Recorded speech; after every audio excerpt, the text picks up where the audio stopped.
Actually, the electric light things. Can you hear us?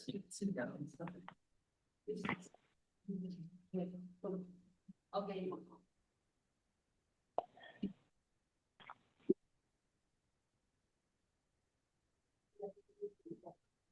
We got the same. Different. That child. Prefer sitting here. They live in Tucson.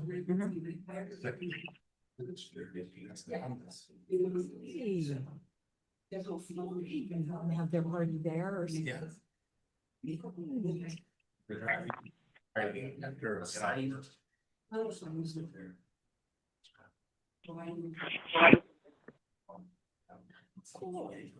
Only right. I was doing Saturday tutoring. And we thought it would be fun because this is the last Saturday. We thought it'd be fun for the little ones to come out. So I'm gonna drive the bus. We've got some posters and stuff. And fun for them to finish on the Saturday. Mr. Shelton, can you hear us?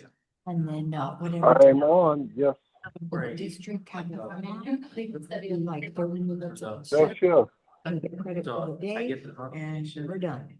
Okay. So we thought it'd be fun for them to be in the same. Yeah.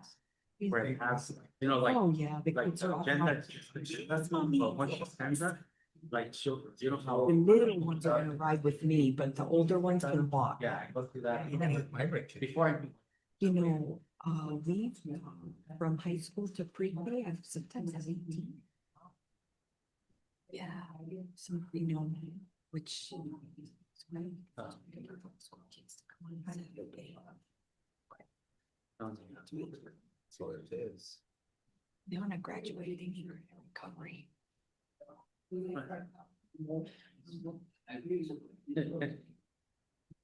Seven. I think it's 6.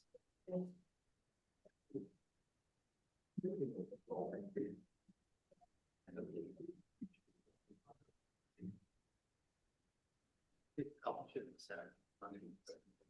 7 months of job. 11.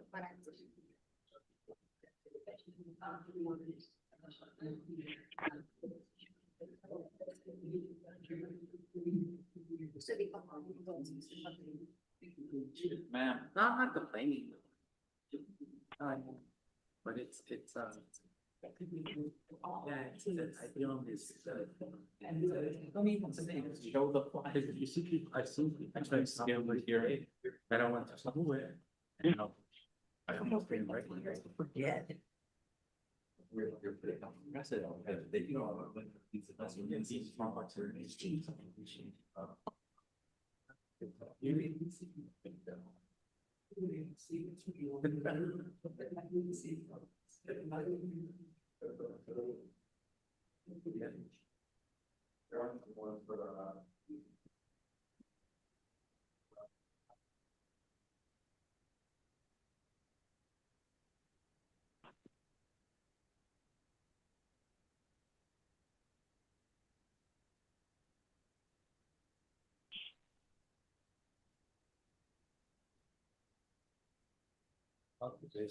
Mr. Mayor, it's time. I'd like to call the special meeting to order at 4:30. Roll call, please. Mayor Jose Guerra, Here. Councilmember Ida Ann Pedrego. Present. Councilmember Jose Montaño. Here. Councilmember Gustavo Durazo. Councilmember Ray Shelton. Present, Councilmember Maria Dillman. Here. Councilmember Richard Acosta. Present. City Manager Ana Ruki. Present. City Attorney Dennis Fitzgibbons. Present. City Treasurer Alejandro Martinez. Here. Thank you, Ms. Clerk. Item number 3, persons wishing to address the council in writing or verbally on any item not on the agenda. And we have one, Ms. Kim Peralta. Good afternoon, Mayor, City Council. My name is Kim Peralta and I live at 2250 14th Street here in Douglas, Arizona. I also a property owner over at 1961 A Avenue, that some apartments we're building there. I did send you all an email and I'm not sure if you received it. I know that you can answer. So it was just more informative than anything. I know that today over at your meeting, you will be talking about the properties. It's adjacent to my property. Those 4 lots on 20th Street and A Avenue. Just a little history in case you didn't know, and I'm pretty sure you all did your work there, your background. From the A Avenue, from the sidewalk on A Avenue in about 30 feet or so, that property belongs to the city of Douglas. And so there is a blight issue on that property, but part of it is city of Douglas problem. I wanted to speak up to this because whatever position that you guys decide to take tonight would probably be to either donate that part to the actual owner so that they can continue to fix the actual blight problem that's on the property already. If the city of Douglas decides that they don't want to donate any properties tonight, then you're looking at trying to figure out what you're gonna do with that property. Maybe fix it up, maybe create a little park there, something that will be beneficial to the residents in the area. And so why this interests me is because a couple of months back, we asked for the donation of the property directly in front of my property. It's the same issue. From the sidewalk forward all the way to my building, 30 feet of that belongs to the city. The city manager I'm grateful enough that they were able to provide for us some kind of a lease document so that we could continue to use that for our property. But it doesn't feel like it's enough for us. We're continuing to ask the city council to donate it so that we can continue to develop the area. I have some pictures and ideas that basically we want to do to the property, but we can't move forward without the city council and mayor's decisions tonight. That's basically all I have. Thank you. Okay, thank you. Item number 4, discussion decision to call for and conduct executive session. Item A, under the authority of ARS 38-431.03A3 to consider its position, instruct its representatives, obtain legal advice, and provide direction regarding code enforcement and abatement issues at 4101 8040, 4101 8041, 4101 8042, and 4010843. And also, item B, under the authority of ARS 38-431.03A3 to consider its position, instruct its representatives, and obtain legal advice regarding strategic investment for certain areas within the city. May I have a motion to enter into executive session? Mayor, Mr. Montaño, I move that we move on to an executive session. do I have a second? Second.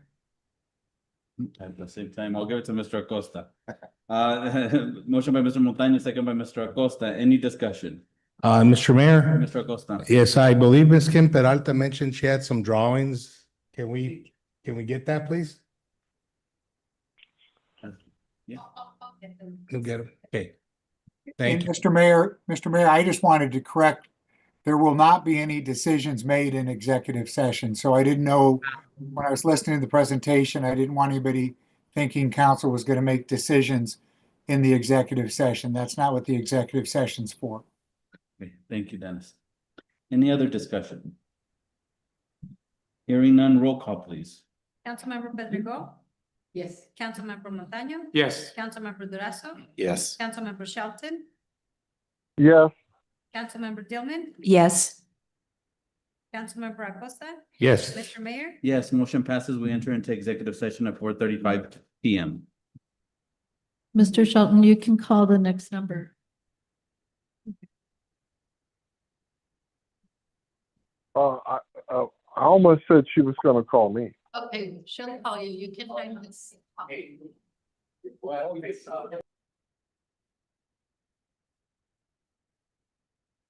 Is that right?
Madam Clerk, we adjourn executive session at 5:46. Oh, that guy. Do I have a motion to adjourn the special meeting? Mayor, Mrs. Dillman, I motion that we adjourn this meeting. do I have a second? I second. Motion by Mrs. Dillman, second by Mrs. Pedrogo. All in favor, say aye. Aye. Any nays? Ayes have it. We adjourn at 5:46 PM.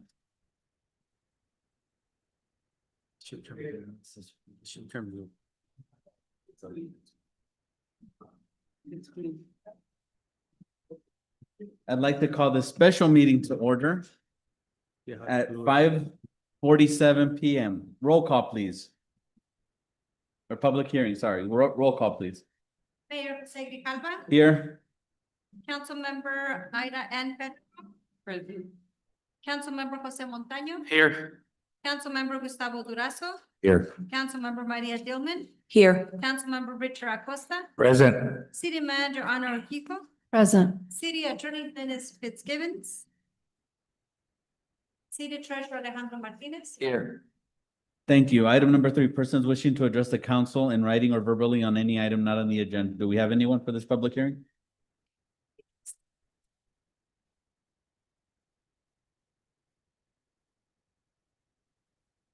Is this for the public hearing for the regular meeting?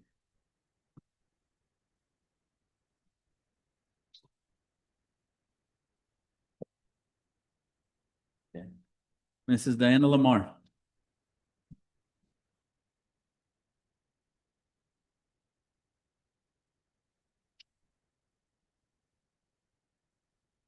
Good afternoon or good evening, I should say, council members and mayor. I may be a bit all over the place because there's a lot going on here, but one thing I did want to inquire about, and I do appreciate the clerk's office providing public record request that I made, both on non-disclosure agreements and data centers. I believe it was the March 11th meeting.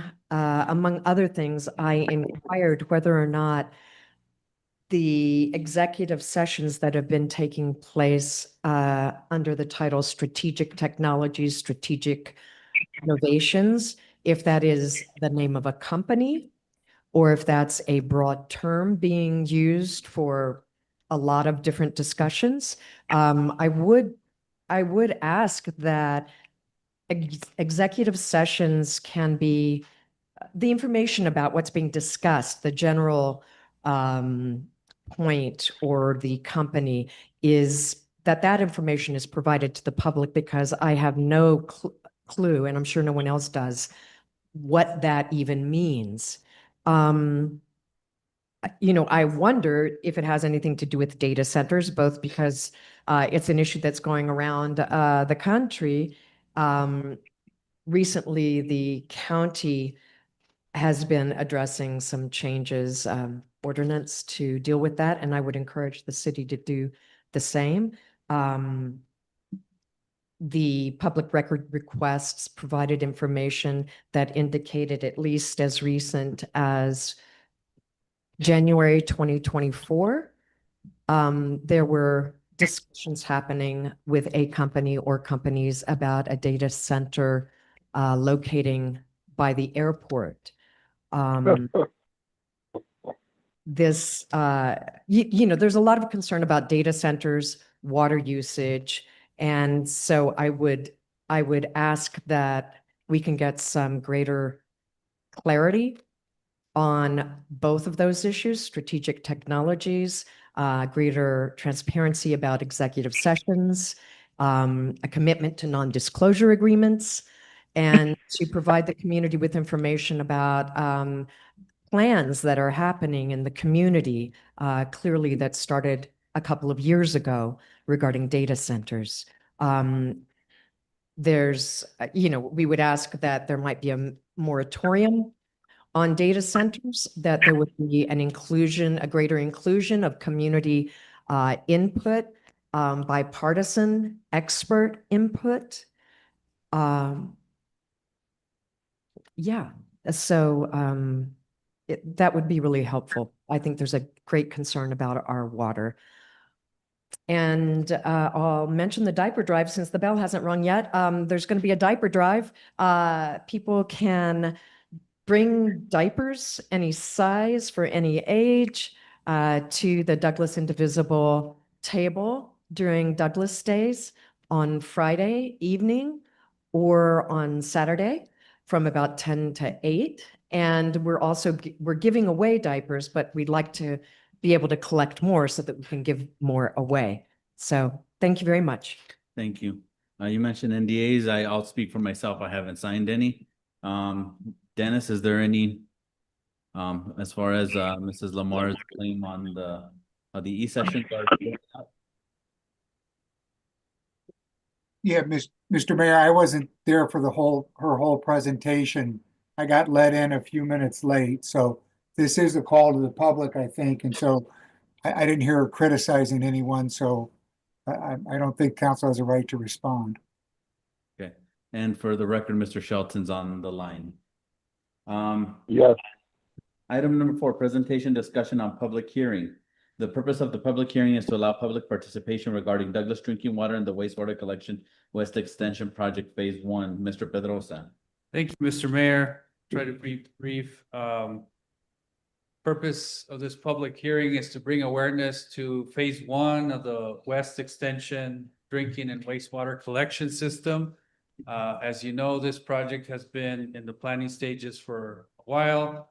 Our partners at North American Development Bank, known as NADBank, branch of EPA, has funded this project, and part of the process with the grant funds is to put it out for public consumption and to inform the public of what we have going on.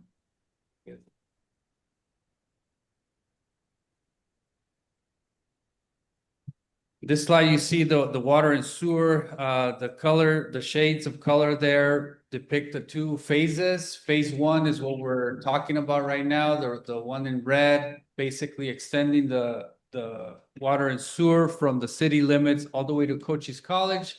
That eventually will feed the port of entry as well. But first and foremost, we have to make that connection to the Cochise College per our grant funds. We also go down Kings Highway to be able to full station. And section 2, as you can see, is James Ranch Road and what will be future Commerce Way.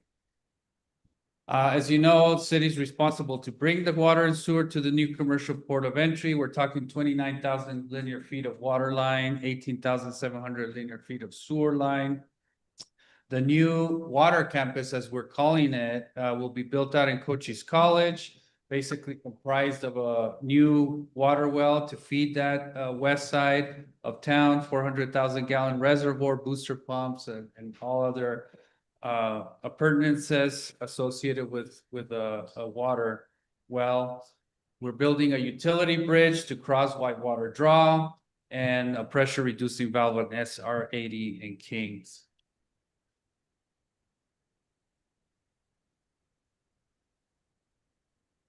You may have seen some progress already along SR 80. Those are some pictures there. We basically completed the environmental process. We've done the final design of SR 80. We are at 90% for the Whitewater Bridge crossing, 90% for the sewer from SR 80 to the Border Patrol Station, and 60% design on the water campus. So we're almost there in full design, but obviously construction has started for the extension of water and sewer from Copper Avenue to Cochise College.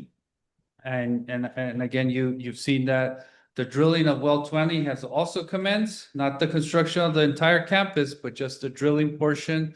That started on April 26th, and we expect to finish the drilling by August.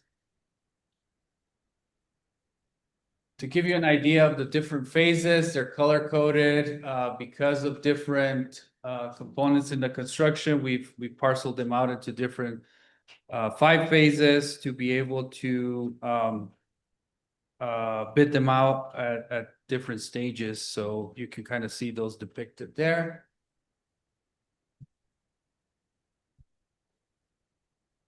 This slide is basically from the NAD Bank. Basically, this is what commissions our project with the NAD Bank. It's really an estimated cost of 24.6 million for phase one. We're talking about $50 million for the entire 2 phases. Beef money, which is what we're vying for here with the NAD Bank, is about $8 million to cover that. We also have other funding partners, the U.S. Army Corps of Engineers, ARPA funds, WIFA, and SRF funding. So we obviously a big portion of what we're doing here is eliminating wastewater from septic. So that's big with NAD Bank. We put up a population of 21,000 benefit because it will eventually benefit the residents of Douglas because we will loop our system in. Well, over at Cochise College, we'll be looped into the new system here in Douglas, into the existing system in Douglas. So we have about 7 hookups, existing hookups there for water, 50 hookups for wastewater, 5.68 miles of drinking water, and wastewater 6.74 miles. And 2 new sources of water supply are constructed, one from well 20 and one from well 19 that is currently under use by at the construction of the port of entry for construction water. So and basically about 0.15 million gallons of discharge will be mitigated as a result of this grant. Mayor, with that, I'm happy to take any questions. Thank you. We have speaker request form, Mrs. Diana Lamar. Oh, shit. Yeah. You're speaking on this, right? The public hearing. Yeah, I didn't know this is how it was handled, but Diana Lamar, 1303 F Avenue. I have a couple of questions. One is basic. A public hearing, at least what I'm used to, typically occurs prior to work or decisions being made. And so I'm curious as to if I misunderstand the legislation on public hearings and if the legislation was followed to the letter. I thought that public hearings were to provide feedback from the public or get feedback from the public so that y'all could take that into consideration when you're making decisions. So that's just a question that I have.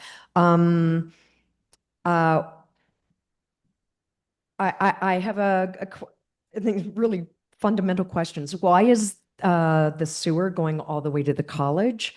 What was the reasoning behind that? Did it have to do with the amount of water that is needed at the new port of entry for their sewer system? Is the college investing in this effort? What are the plans as which was just being discussed about it connecting into the city? I'm just not following this that clearly, and I'm not understanding eliminating the discharge. Are you talking about the water that I think we're legally required to send to Mexico, or are you talking about what am I trying to say? If you don't have not on the system, you are using septic. That's what I was trying to say. Thank you. Mayor, I think Mr. Pedrosa can fill in much of this, but I just want to clarify a few things. This is a utility corridor for port of entry projects that has many phases and many funding components. This funding component from NAD Bank requires a public hearing for their portion of the overall utility corridor, which is 8 million. The beef monies have a process. Mr. Pedrosa can identify the timeline when that starts, but it's an ongoing project, but that phase hasn't necessarily taken off for that purpose. We need to keep this funding gap closing so that the momentum of the utility corridor project does not stop. We have a destination to end at by December of 28. The water is not going, the wastewater is not going to Cochise College. It's diverting, and if you have the map there again, potable water is going to Cochise College, and wastewater is cutting over to Kings Highway through different phases here in the orange, and reaching the port of entry through a different route because of elevations. So all of that defines the utility corridor in different phases. The college has become a great partner for us. We are connecting our water distribution all the way to Cochise College, and they're making, Mr. Pedrosa can go into the specifics, but we're partnering with some of their backup wells. We've purchased property, we're building a new well. So we are extending our distribution system. The water will not end anymore at Commerce. Our distribution system will go all the way to the corridor and then come back over to feed and provide that connection to the new port of entry. Forgot the last few portions of your question. Several years ago, I remember the station about the new port. That, and then I may have gone to sleep, but I don't remember hearing at what stage. Yes.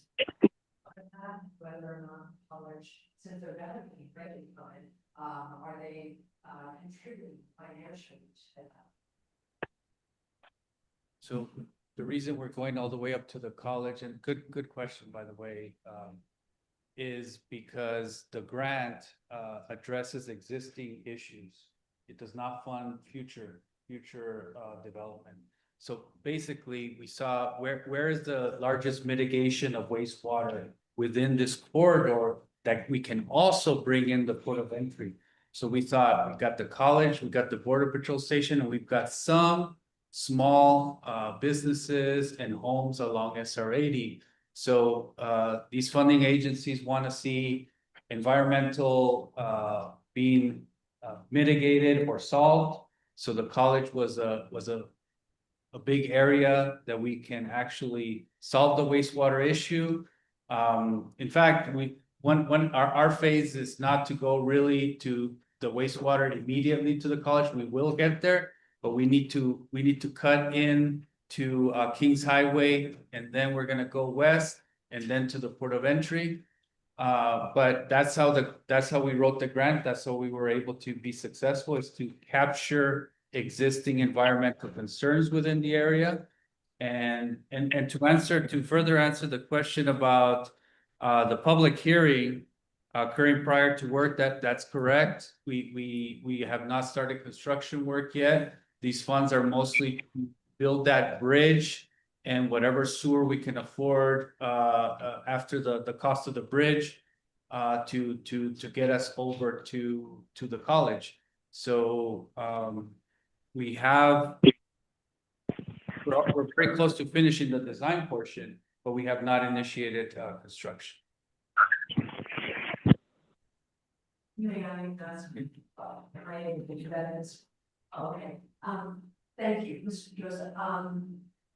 So mitigating environmental concerns, are you saying that there are environmental concerns about the college?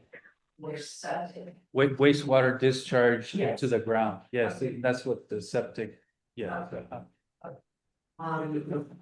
And are they? Ms. Lamar, if you may approach the podium, please, just for the minute taking purposes. Thank you. The college's contribution is, Do I can it. go back. The college's contribution is that they gave land to the city to be able to do that. They pledged support for grants and those things, leverage grants with them. And they've also pledged backup water. So if our well goes up, that's why you see that squiggly green line going up into their existing well site. If our new well goes out, we have backup water from the college. They won't charge us. We'll just be able to connect directly to them and be able to continue to provide water. And was there any consideration, or necessity to go to the college to receive that flow so that the sewer and the wastewater, and the waste, at the new port of entry, did it need that water to push through the system? Because isn't there an elevation, question? So on the wastewater side, it's good to have constant flow. You don't want no flow because then, or little flow, because then solids tend to get stuck.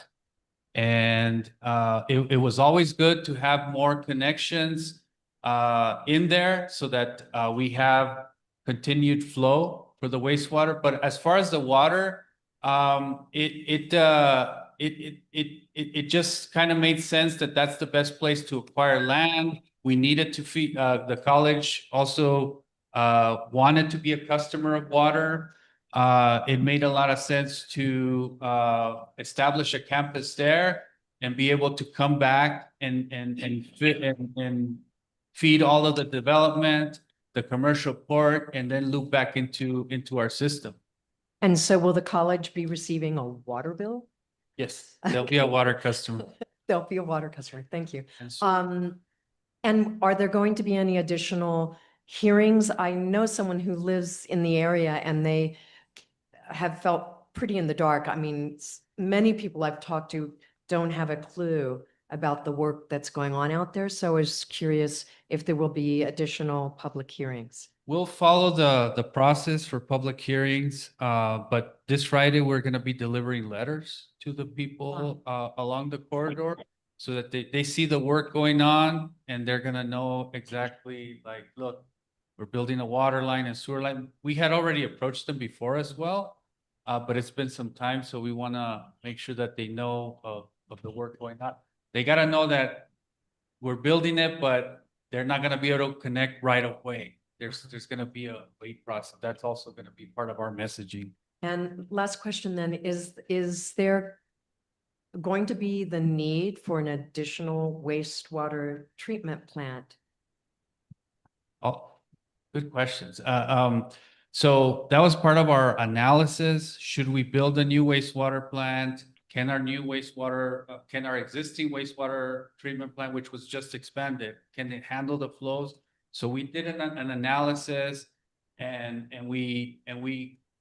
our engineers determined that the best thing to do is for our wastewater to take in those flows, but obviously there's limits to it. So we have a plan as to how much growth we can then take until we need to start planning a new wastewater treatment plant.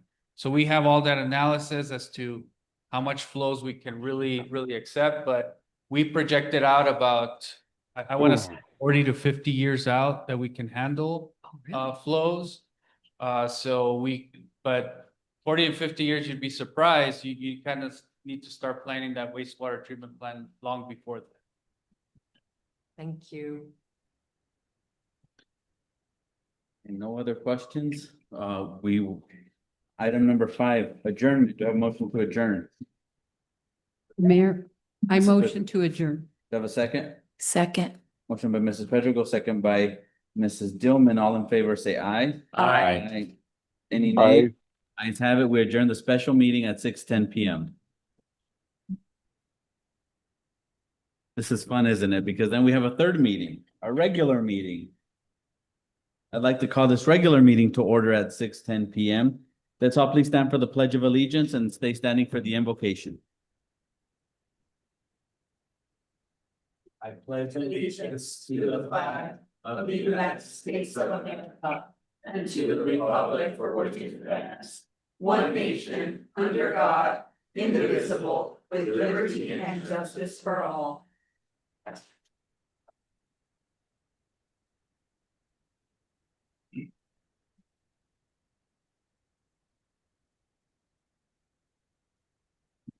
Cuando llegué pensé que había llegado tarde, perdón, me asusté.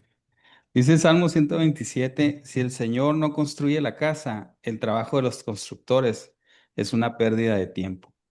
Si el Señor no protege la ciudad, protegerla con guardias no sirve para nada.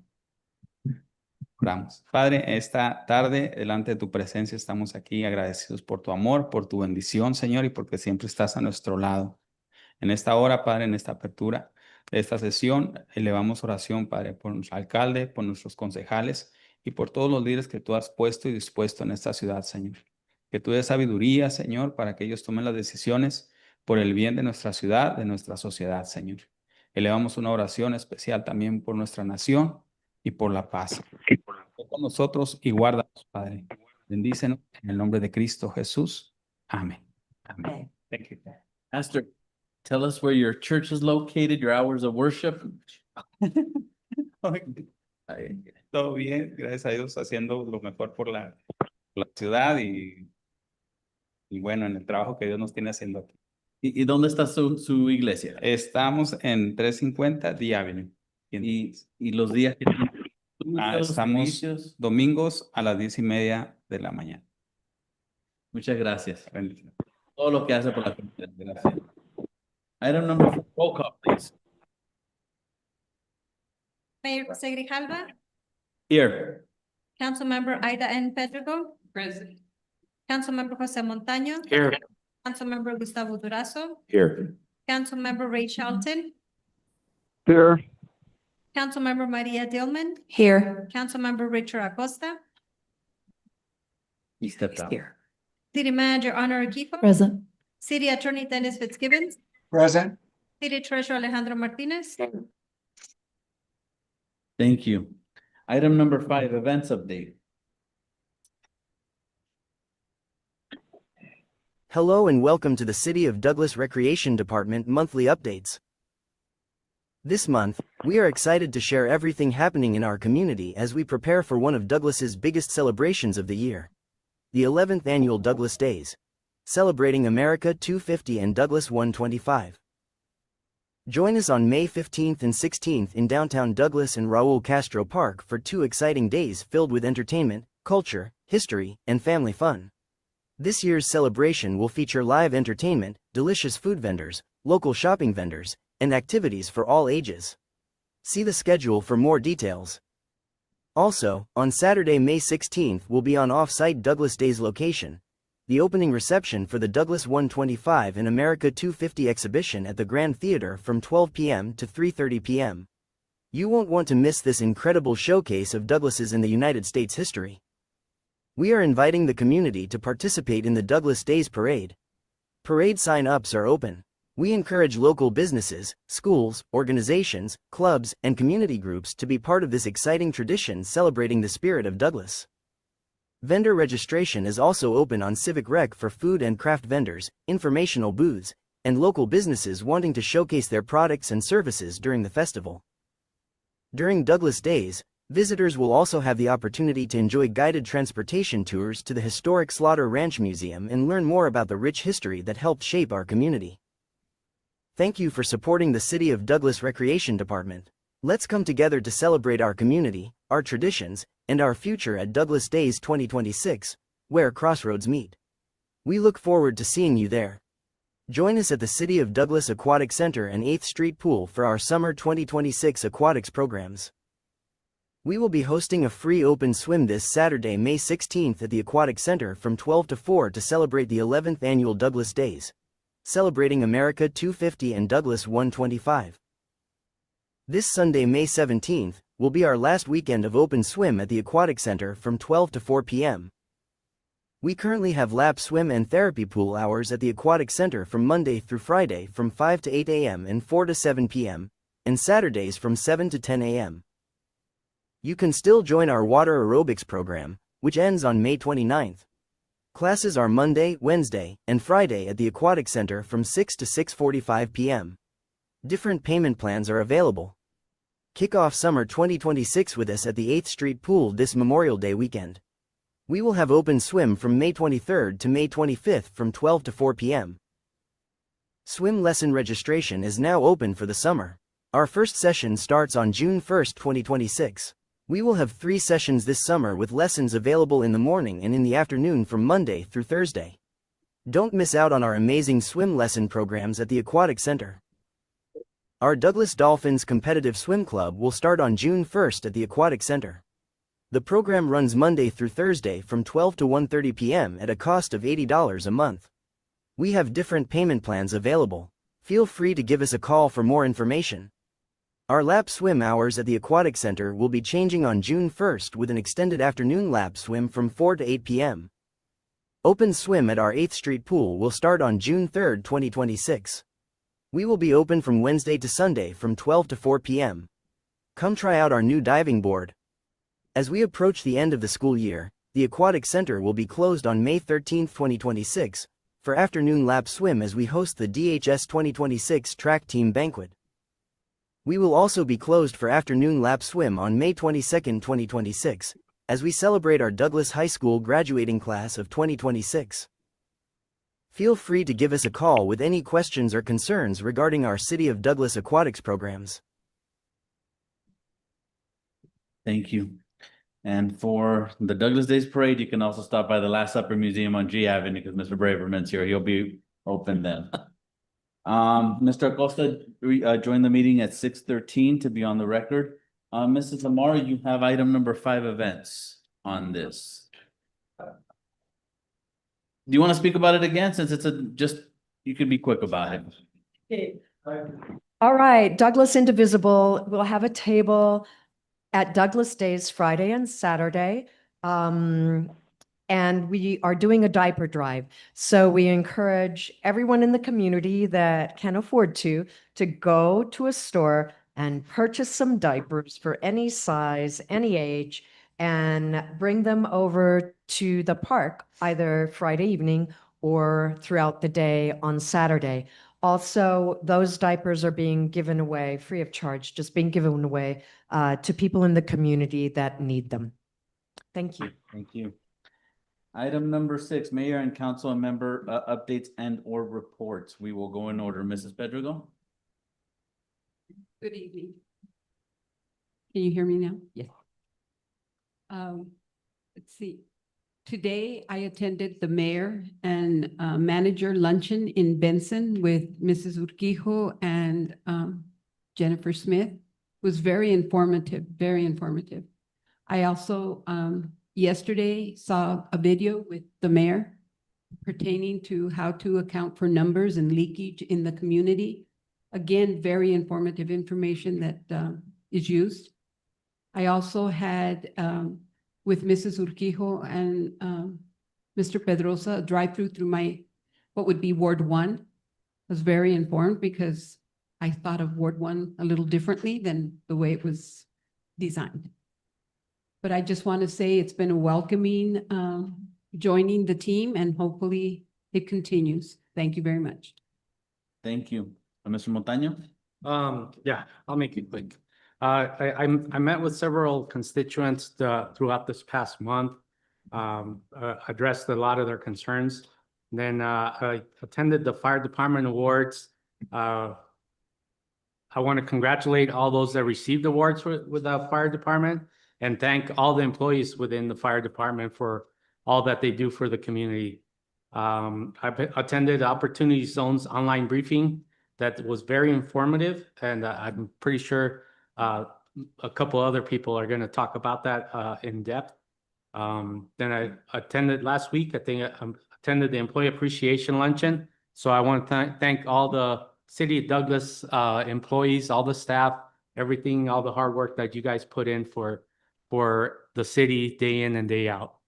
And then on a non-City of Douglas thing, I just want to congratulate all the 2026 DHS graduates. So good luck in their futures. That's it. Thank you. Durazo. Okay, so update. I've been having discussions with aviators about the Douglas Municipal Airport, specifically addressing the operational concerns of the runway lights that sometimes they don't turn on, and safety improvements, and how can we improve the airport. Also, I met with some community members about the annual local baseball softball tournament that's held in August, about concerns of wanting to relocate it back to the 8th Street Park instead of having to separate the tournament between the 8th Street Park and also the airport park. So this has been a very important tradition for the last 8 years, and it brings visitors and families together. And they do raise a good amount of money also.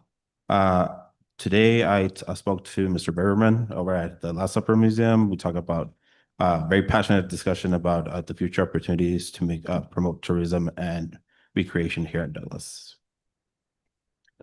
Mr. Braverman being passionate. Mr. Shelton. Yes, we're making a lot of progress now, on the new port of entry, as has been discussed tonight. And Mrs. Pedrigo and I, we had a chance to go across the line and to observe many things over there, and that was very productive. And then I'd like to say that we're doing things that have needed to be done for many years. So I'm up here in beautiful northern New Mexico, and I'll be home probably on Friday. So we'll talk to y'all later. Thank you. Thank you, Mr. Shelton. Mrs. Dillman.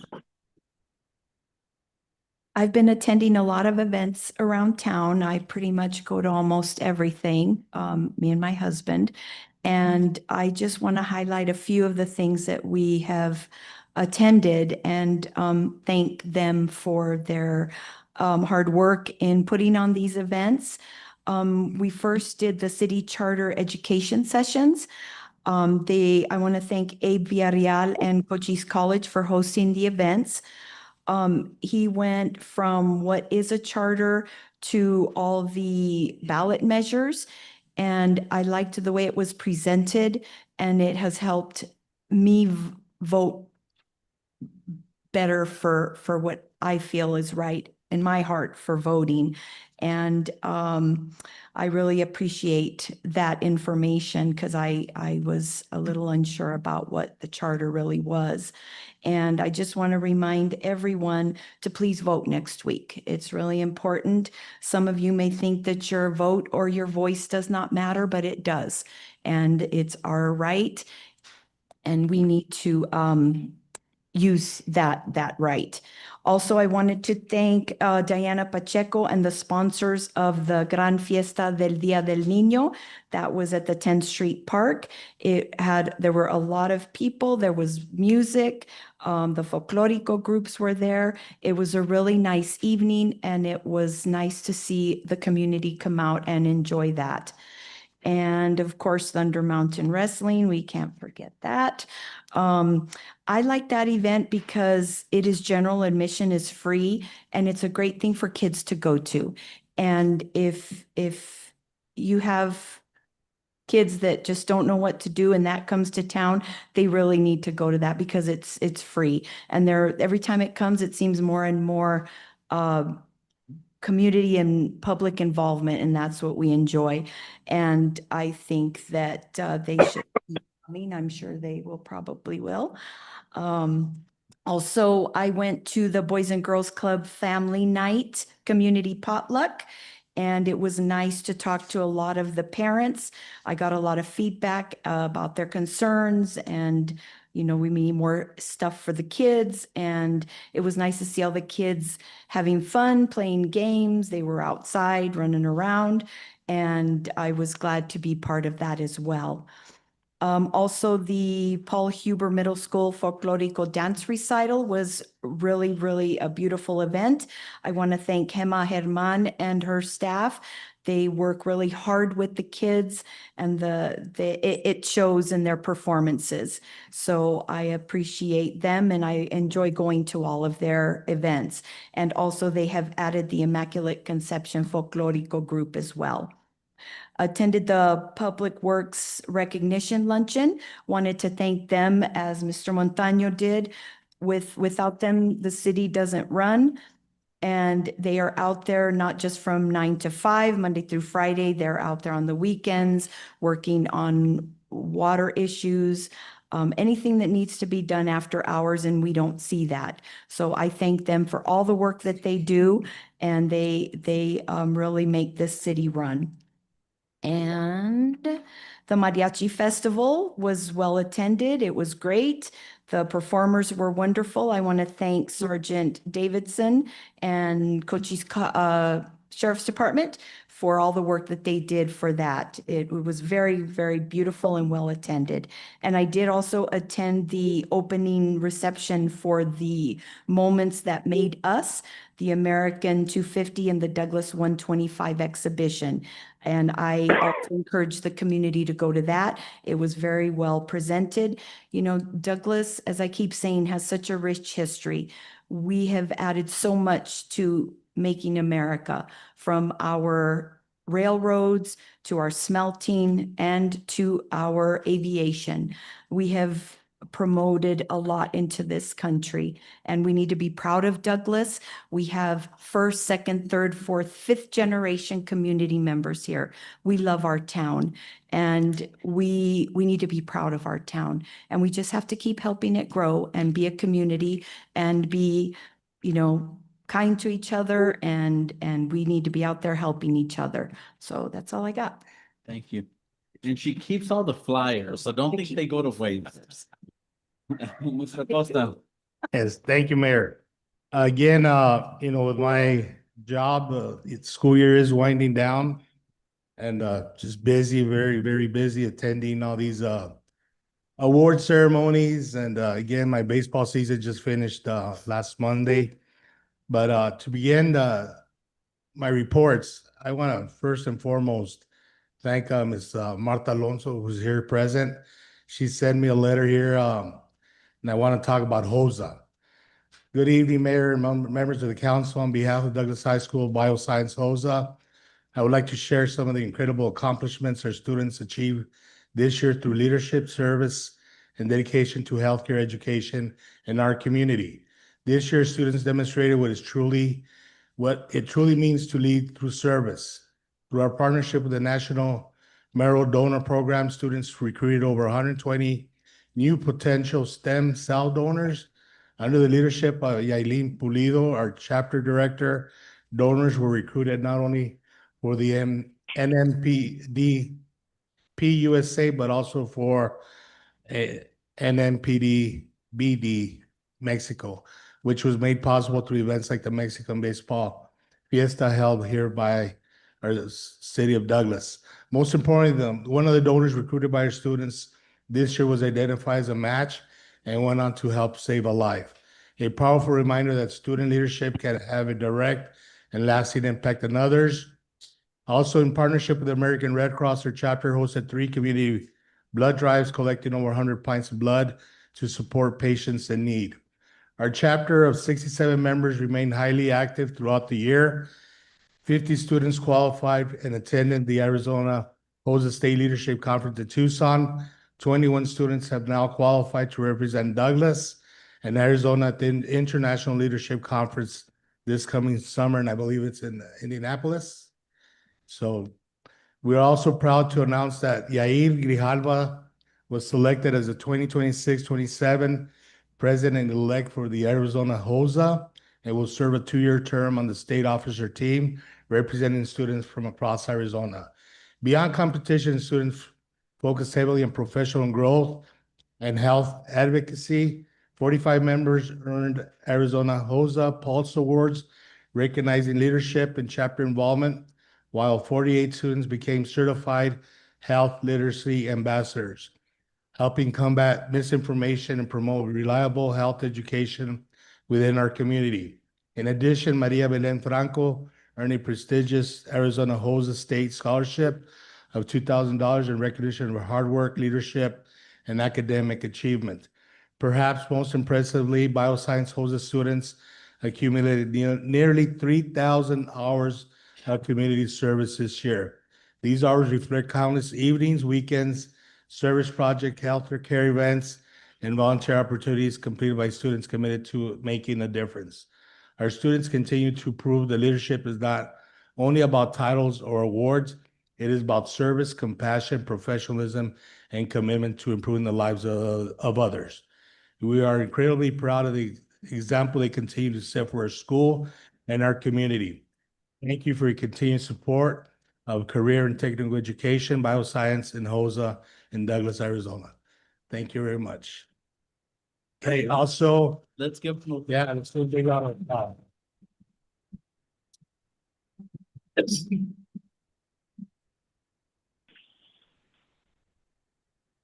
Thank you. We are very fortunate in Douglas to have great ambassadors. And I mean, throughout every year, being from the high school, working there, I mean, it just, the dedication and, you know, a lot of them, do it out of their own heart because they want to succeed.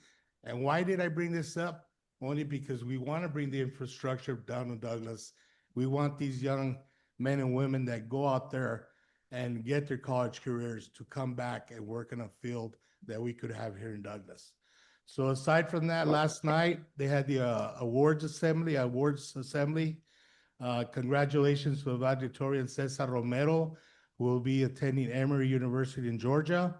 Salutatorians Osmar Lamadrid, Carleton College, Minnesota. Sarib Rodriguez, Vanderbilt University in Tennessee. Students also were offered scholarships by universities. U of A gave 17 scholarships, ASU 35, NEU 41, GCU 8. New Mexico State University gave 32, Cochise College 148, totaling 281 scholarships. So they were also presented with 117 local scholarships. So total of 398 scholarships were given last night. So totaling $1 million+ in scholarships. So that tells you what we have here in Douglas. The future is here. It's always been here. So let's do something that's going to bring them back and work. So thank you. So, Martha, do you want to say a few words really quick? I mean, you were included in the report, so I'm including your speech into the report. Good evening, Mayor Grijalva, councilmen, and members of the public. My name is Marta Alonso, and I am the Bioscience Advisor at Douglas High School. And I'm incredibly proud of our students this year. We did earn Platinum Chapter, and like Mr. Acosta mentioned, we did have close to 3,000 volunteer hours. And so from our standing point, I have 67 members, and it's hard to offer them volunteer hours. So if anybody needs volunteers, please contact me. I always have kids, and they're always looking for ways of serving the community. Thank you. Thank you. And take a break. You work too much. You're always doing something. I always see your posts. And congratulations. We're very proud of you all. As far as my updates go, I'll make this quick. Thunder Mountain Wrestling was really fun. Mrs. Pedrego went this time. I think Terry and Mrs. Pedrego were the most excited out of everybody, and they still want me to get beat up in the ring. But like they said, it caters to our to kids. But Mrs. Pedrego is a witness now. There was close to more than 200 people. The majority weren't from here, so we're using that to now leverage hotels, to leverage more amenities down here. Like I was mentioned before, we want to thank the employees for their all their hard work. We went to the employee lunch. You know, when we go to those things, the one thing I like to do is I like to sit with the employees. We have to humanize our positions. It just can't be we're up here and we seem important. We have to remember we're replaceable out here. Our employees aren't, because you know, the hard work that they do. So next time I encourage our council and everybody else from admin, go sit with our employees. Let's get to know them. We did get a picture, Mrs. Urquijo and I, about a sidewalk that's needed on 9th behind the Boys and Girls Club. It was a picture of someone in an electric wheelchair that was on the road. So God forbid something happens, that's on us. So we can't be waiting for somebody to pay for a sidewalk. Maybe they don't have that money. We have to do it ourselves. That's what tax money's for. We was part of a Seagull Public Transit Summit that was organized by Madam Supervisor over there. That's going to say a few words right now. You know, the thing I got out of it was everybody needs to pull their own weight. Bisbee needs money. I think you know, the transit service. We're leaving people in service though. They're taking our tax money and taking it over there to spend it. They don't have any skin to the game. Mrs. Dana Lamar mentioned if Cochise College puts in anything for, you know, for the water, they put in for the transit service. Bisbee puts in for the transit service. Sarah Vista doesn't. We need to have everybody pull their weight equally. It's not fair for our residents to be footing the bill for our money to go elsewhere. And also their hospital, because I think we drop them off at the hospital over there. Chat with the mayor, had it at Casa Esperanzas. The majority of them were seniors there.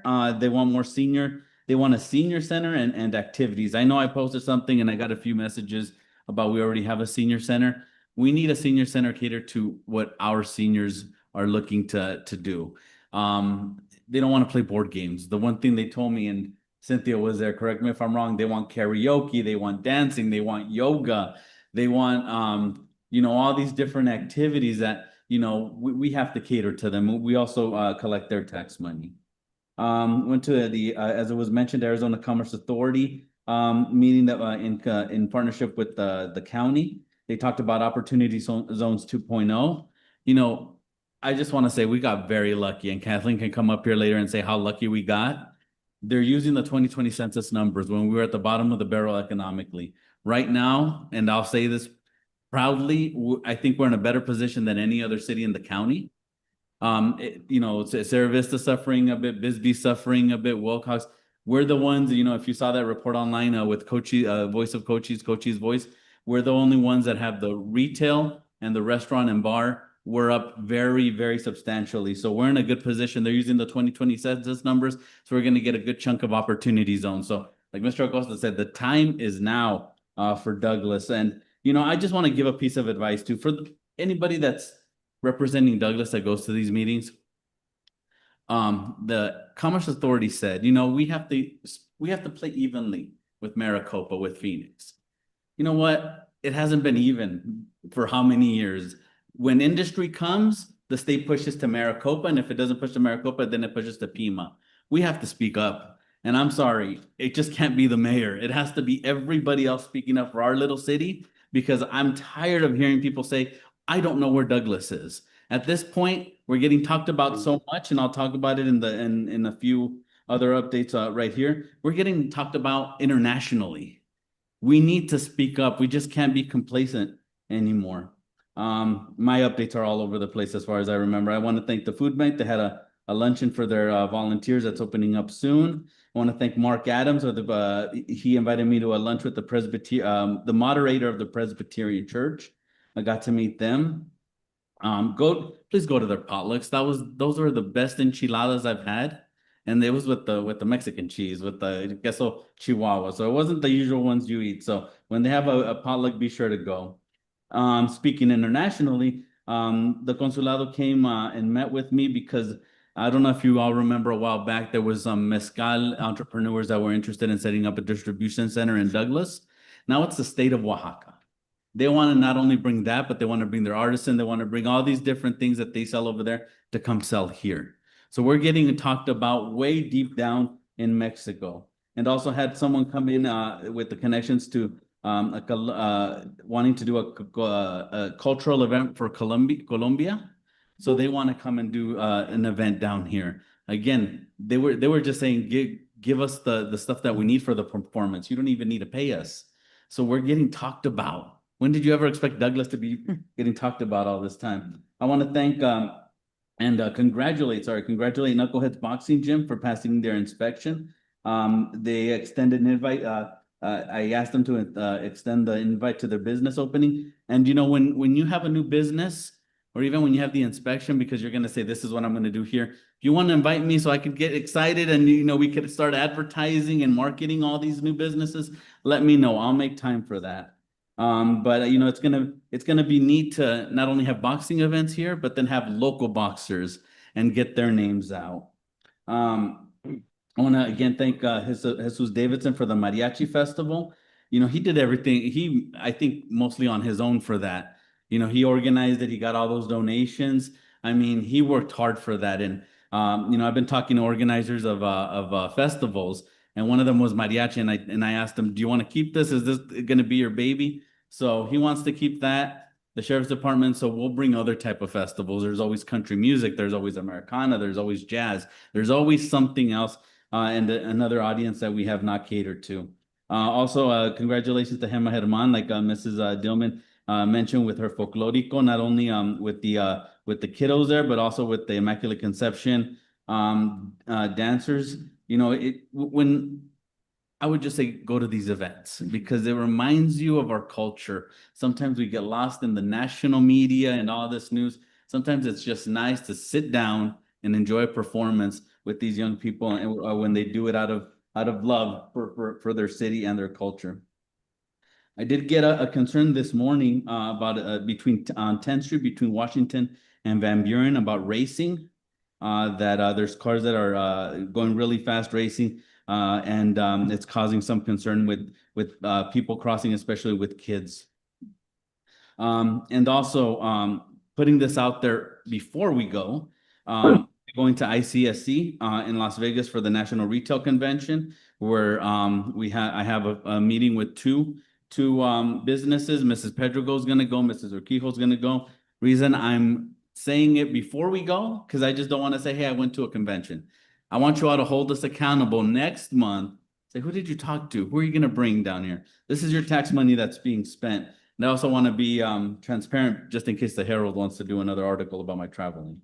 So there's that. Thank you all. And I also wanted to mention, because I don't have the proclamation here, but we'll post it online for National Police Week, May 10th through the 16th. I want to thank our law enforcement for everything that they do. They keep us safe.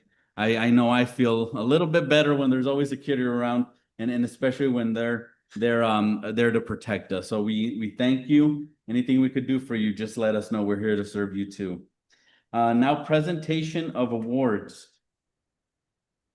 Item A, Public Entity Protection Program, PEPP 2026 Small Employer of the Year Award to the City of Douglas. Mrs. Urquijo. Yes, thank you, Mayor. So we have been part of a HEP program through the ICA, through the Industrial Commission of Arizona, and the Office of the Governor issues awards every year for safety compliance and for excelling in their program. So I think we've been a program member of the PEP program. I'm trying to get back to what the PEP means. Public Entity Partnership Program, Protection Program, for about 10 years. And in that period of time, we've worked very closely with ADOSH, our Safety and Loss Control Committee, and with their consulting side to ADOSH as well. So they have an enforcement section and a consulting section. And the way this partnership works is that it basically protects us from areas that we may be steering in the wrong direction towards. We've done a lot of training. Before we were part of the program, we had a couple of times many years ago where we had some violations and had to pay fines and had to correct that. And as part of the program, they've kind of taken us by the hand and led us through an entire new safety program. We've had nothing but positive metrics as a result of that. And over time, we have contributed to about a 50% reduction in any of our injuries and loss control areas. We have a very active committee that looks at everything that happens within the city on a quarterly basis and makes determinations on progress, and ADOSH visits periodically. I just had the ADOSH director, or the ICA director rather, visit again last week, and they continue to showcase Douglas as a small employer. But this year we were benefited, and we were lucky enough to get their Small Employer of the Year award. So we did go to Phoenix to get that, and I just want to recognize staff that's here today from our Loss Control Committee, if they could come up and receive that award again. Thank you. Who do we have here?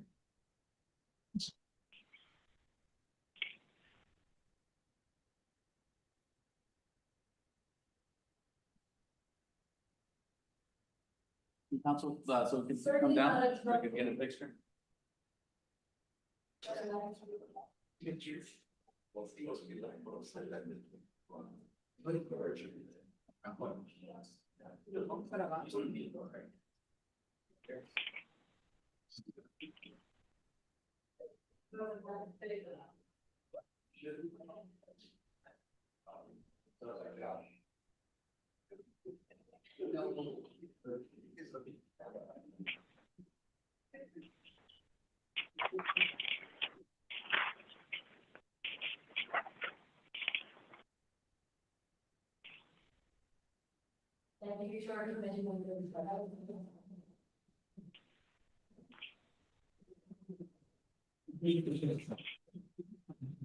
We'll close this up, you want to. That's why you do it. 3 months will happen.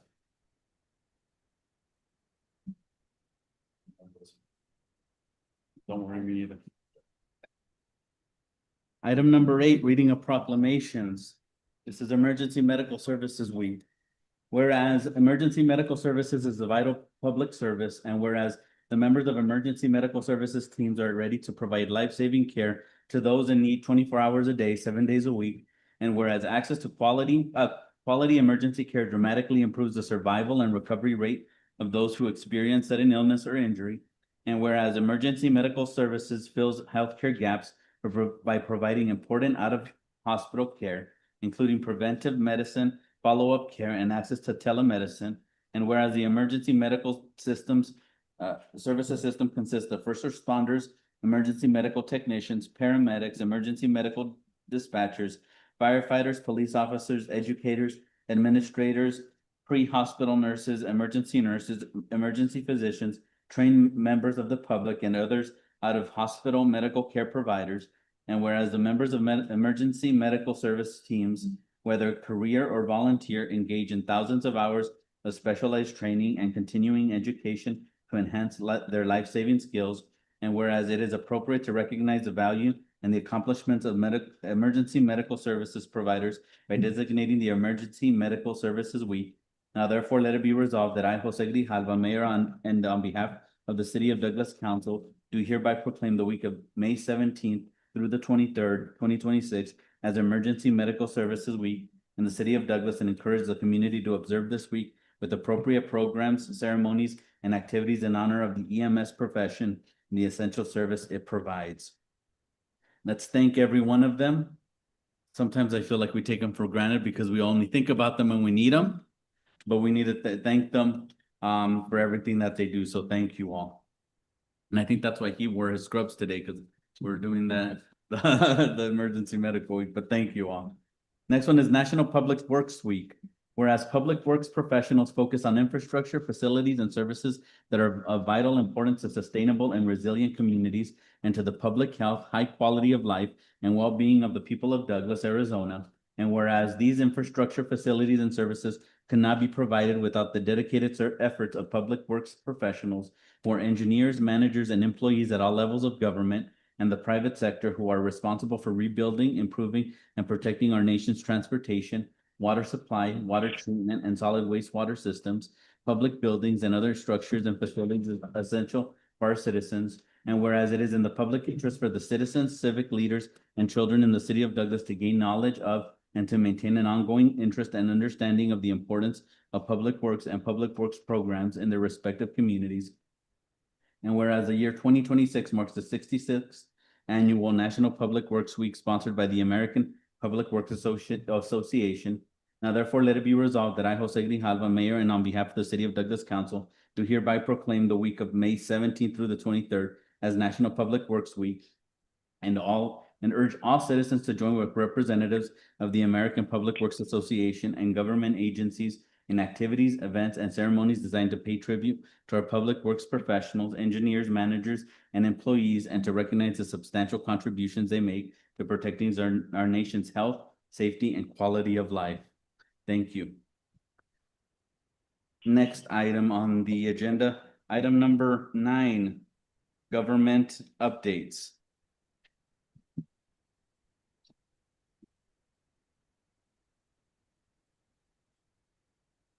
Thank you, Mayor and Council, for this opportunity. I actually have a lot to report. First of all, the mayor is right. We need to have Cochise College and the hospitals in Sierra Vista contribute more. I think Cochise College was 28,000 a year. And when they came to me and I invited all the cities to participate, the ask was for 1.3 million to get these buses up, throughout the county. And my biggest problem is, why didn't you know this was happening? 1.3 million is a lot to ask. And so then it went down to 683. Now it was 250,000. But we have to get the college and the hospitals in Sierra Vista and Cochise College to also contribute, because they get a lot from you guys being able to transport all the people up there. It's exciting to hear you going to ICSC, and it's the International Council of Shopping Centers, which actually I worked for when I lived in New York City. So it's interesting, from Douglas to New York City. And I'll be joining next year. So I'll come with you next year, yes, to show you the Left over ropes. there because I thought you wouldn't go. No, sorry. When I realized that you were going to see them, I said, man, that's my old employer. So one of the things I want to talk about is the housing summit that's going to take place June the 11th at May 2026. In May 2025, the Board of Supervisors approved for the first time a fully grant-funded contract to develop the Cochise County Affordable Housing Plan. And the goal of the meeting is to encourage community understanding and participation, to gather your input, but it's looking at barriers, it's looking at our unique issues on the workforce, on our needs, and it's going to be a complete study. And it's done, I can't remember because I actually brought the wrong piece of paper, what the name of the consultant is, but it's the first fully done study on housing. So they want public information. I hope that you all can attend, and anybody who's listening, it's open to the public. And that'll be really key in tying into what the needs are for when we decide and pick the opportunity zones. Because having that statistics means that these investors don't have to do these studies. It's going to be ready for them. So I'm really happy about that. Please come June 11th, 5:30 in Bisbee at the Board of Supervisors hearing room. Also, we are finalizing, I believe it's this Monday, the bylaws and articles of incorporation for the Commercial Port Authority Board. And once finalized, we'll provide an update on what is going on and what those bylaws and articles are. It has definitely a seat for the city of Douglas, a seat for the county. We will be the co-founders, but the key is to turn it into a private, transparent board. The board will represent committees such as agriculture and cattle, mining, manufacturing, medical, transportation and infrastructure, tourism, and small business. Each one of these committees will then, as what I project it to be, nominate somebody to sit on the board. You'll have a board of about 7, with the county and the city being part of that. And it will be fee-based. So it will be, I know I'm going to ask this, I think the county is going to put 75,000 into the capital fund. I will probably come to ask the city to put in some amount too. So we can have like a seed fund, because I'd like to hire a director who would be responsible for that. So a lot of people say, well, what does a Port of Authority board do? And what it does, if it's run well, it acts as a strategic facilitator, bridging the gap between federal inspection agencies, local businesses, and regional transportation networks to ensure efficient trade and private passenger crossings. So the key responsibilities of an effective border port authority is economic development and promotion, infrastructure development, facilitating efficient trade and cargo movement, strategic advocacy and planning, and operational coordination with federal agencies. This is something we have never had in Douglas. And so this is going to be really paramount to make this new commercial port a gateway to the United States, as the mayor likes to say, and not just for Arizona.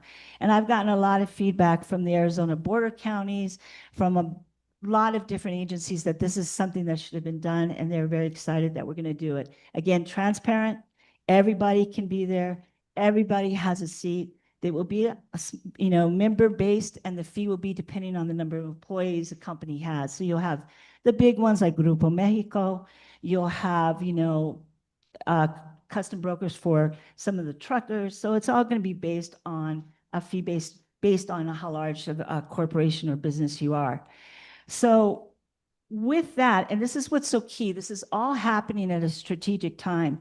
We will be finalizing the contract with Nadelson Dale Group, who will be doing the economic development strategic study for Cochise County. And of course, the new commercial port of entry is the key starting point. There has never been an economic development plan in Cochise County. So I'm really excited. It's, they're going to be completing the study in 10 months once they start, which will then be probably sometime in December, which is key because part of this study is also going to look at it is going to look at a feasibility study for a hospital in Douglas, which is perfect for an opportunity zone when investors see the statistics, and it's going to cover workforce, housing, you know, everything that you need in an economic development plan. And that's going to be key to feed into investors who want to see what is going on in Douglas, what the needs are. All the statistics will be there from housing and so forth. So I'm really excited about this. They will be wanting to come to all different types of stakeholders. And so we'll start off here in Douglas. I'd like you all to know that we'll be coming to you to see what you think the needs are. We'll be coming to other stakeholders, private and public. So that's really exciting. And as the mayor says, if we had to be poor and destitute, this is the freaking time to do it, because you cannot ask for more going on that's all happening at the same time to feed the statistics to the investors in New York who have money, who want to give back. And this is the perfect time because with these opportunity zones, they'll be able to receive tax breaks. And it's everyone from, yeah, the JP Morgans, but it's also Chicanos por la Casa, La Raza. They're very into affordable housing. And this is going to be perfect. They don't have to do these studies. It's going to be ready for them. So opportunity zones, yeah, thank you to all who listened and came to the meeting that we had. You know, the county will be in charge of deciding we get 4 picks of opportunity zones out of 15 in Cochise County. And the criteria for consideration will be available land. You know, if you have an area that's just all houses, that's not going to be the right zone to pick because there's just nowhere to build. Areas that have roads, gas, electricity, and broadband, so development-ready sites, near population and available workforce, and of course, we will ask for public input. The way it works is each county is allotted so many zones. Cochise County gets 4. We have 15 to choose from. Quite frankly, I know I'm getting one, and the one I'm choosing right off the bat, which absolutely makes sense, is covering the port all the way up to Porterville. It's like a big kind of half circle surrounding Douglas. And it doesn't go as far as BDI, just short of that, but it's a lot of available land, includes Cochise College. So from the port, a little bit more by Paulsper, all the way up, covering the port, Porterville, and then over into 80.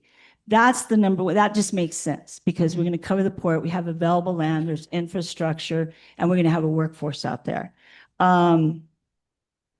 So we will choose that. We will have to make that decision by July 1st. We give, I'm pretty sure I'll be able to get a second one. The mayor and I have been talking and meeting regularly on what the best one is for Douglas. You have 5 here. Some just don't make sense. There's one by the, you know, the airport, but you've got so much BLM land and state land out there you can't do anything with. So we have to look strategically at where we can bring investors where they go, this is not a brainer, I want to go in right away. And so the Arizona Commerce Authority, once we do that, will really help push what we're doing to those investors. I have a meeting with JP Morgan hedge fund in about a couple of weeks to start to tell them what we're doing and how we'll have those statistics to help them encourage their investors to invest in our area. Also, I went to a U of A summit for local leaders and I met with a biolab, and it's interesting because they are actually creating plants that will take toxins out of the soil, and they're perfect for slag and tailings. So I invited them to look at our big slag that we have here from the smelter as one of their first kind of experiments to see if this will happen. So that's encouraging. So there's a lot going on. At the next meeting of the Board of Supervisors, I will be putting for enhancement funds for the Mundo Basketball for Youth, which is the middle and high school, and also for the first Veteran Claim and Resource Fair that's going to happen in Douglas. So I'm going to be contributing $5,000 4,000 to the Mundo and about 5,000 to the Veteran Claim and Resource Fair. What was the other thing I wanted to, so lastly, last time I talked to you about a senior citizen center, and I was told that I was wrong, that there was one. Well, I ended up talking, I think, who just retired from DARC, and he said, yes, there was one, but no one showed up. Well, later in talking to people, they said, well, yeah, those programs were like at 7 in the morning. And, you know, we're not going to get up at 7 in the morning to go play cards. We need something afterwards. And then a lot of them told me, we go to Bisbee, to the senior center there. So I'm going to be talking to SEGO, who has the Department of Aging, to see what grants we can get from SEGO. I know they really want to put something in here. They want to see senior citizen in here. And it's not just about feeding people cheaply. It's about providing karaoke and yoga and, you know, just a place for them to meet. So I encourage, you know, this council and the future councils to take this really seriously because, hey, I'm aging. A lot of us are aging, and we're all going to be using this senior citizen center pretty soon. I'm trying to think what else I had a lot, but I think that's it for now. Anybody who has any questions about, please call me. Don't take it from another source and a secondhand source and somebody who thinks they know. Come to me directly. It's a very complicated issue, but I can explain it because I've been going to a lot of educational courses on this, and then I can get the answers from you directly from ACA, Arizona Commerce Authority. They are the ones who are really putting this forward. So again, thank you. And it's funny because I have my daughter-in-law visiting me, and she was saying, what happens in Douglas? And after she's here with us tonight, and I think after hearing everything that's going on, maybe her and my son will think of coming here and starting up their family here in Douglas. So thank you very much for this opportunity. Thank you. I actually have a question, Kathleen, Yes. about the opportunity zone. Can we have all 4? No, Okay. but maybe we can have 3. It really, when I'm looking at the other ones, each one of the Board of Supervisors, they wanted to have 1, so there's 2 left over. And when you look at the criteria, we're just very severely distressed, and we also have what they call the new tax credit market. And that means that people who invest in this area not only get a tax break, they get another tax break. So we're the only ones at Cochise County, like I said, to be as distressed as we are. This is the best time to be it. And I'm hoping that we can get 3, because when I look at the other opportunity zones, they are just not that appealing to investors. Let me put it that way. So let's hope for 3. Everyone here, pray for 3. I think we can get 2. I'm pretty sure we can get 2. I'm 99.9%. But definitely, let's all pray for 1 more. Thank you. Thank you, Kathleen. Item number 10, persons wishing to address the council in writing or verbally on any item not on the agenda. I have 1. Do we have more? Yes. Was that the paper that was being passed around right now? No. No. Or Mr. Pedrosa was getting everybody's autograph. Let's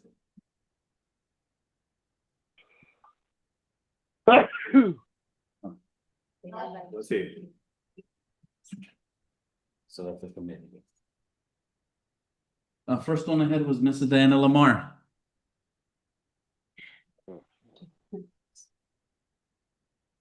Hello again, Diana Lamar, 1303 F Avenue in Douglas.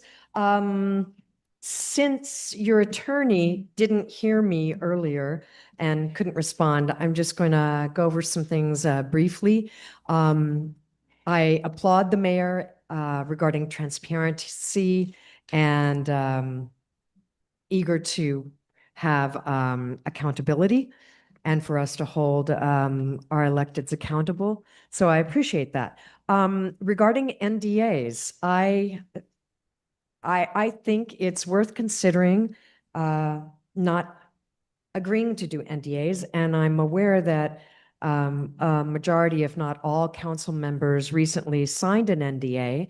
NDAs generally, as far as I understand it, should be used very infrequently, and particularly when there are serious proprietary reasons. I don't know that that was the case. My impression is that it was not.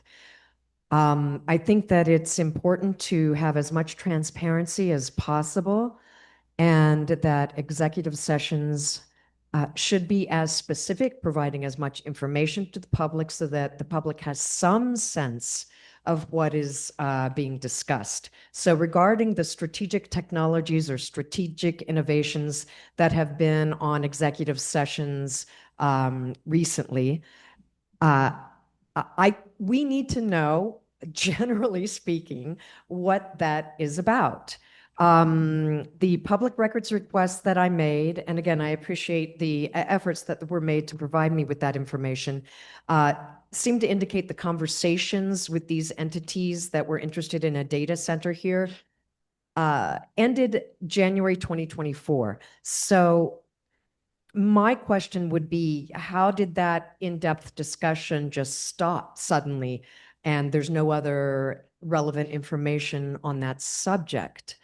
I know that there is interest in data centers and there are a lot of concerns around that. So I would love to hear the mayor address this or address staff to look into some of these issues, or the attorney, so that we can be clear on NDAs, executive sessions, and transparency.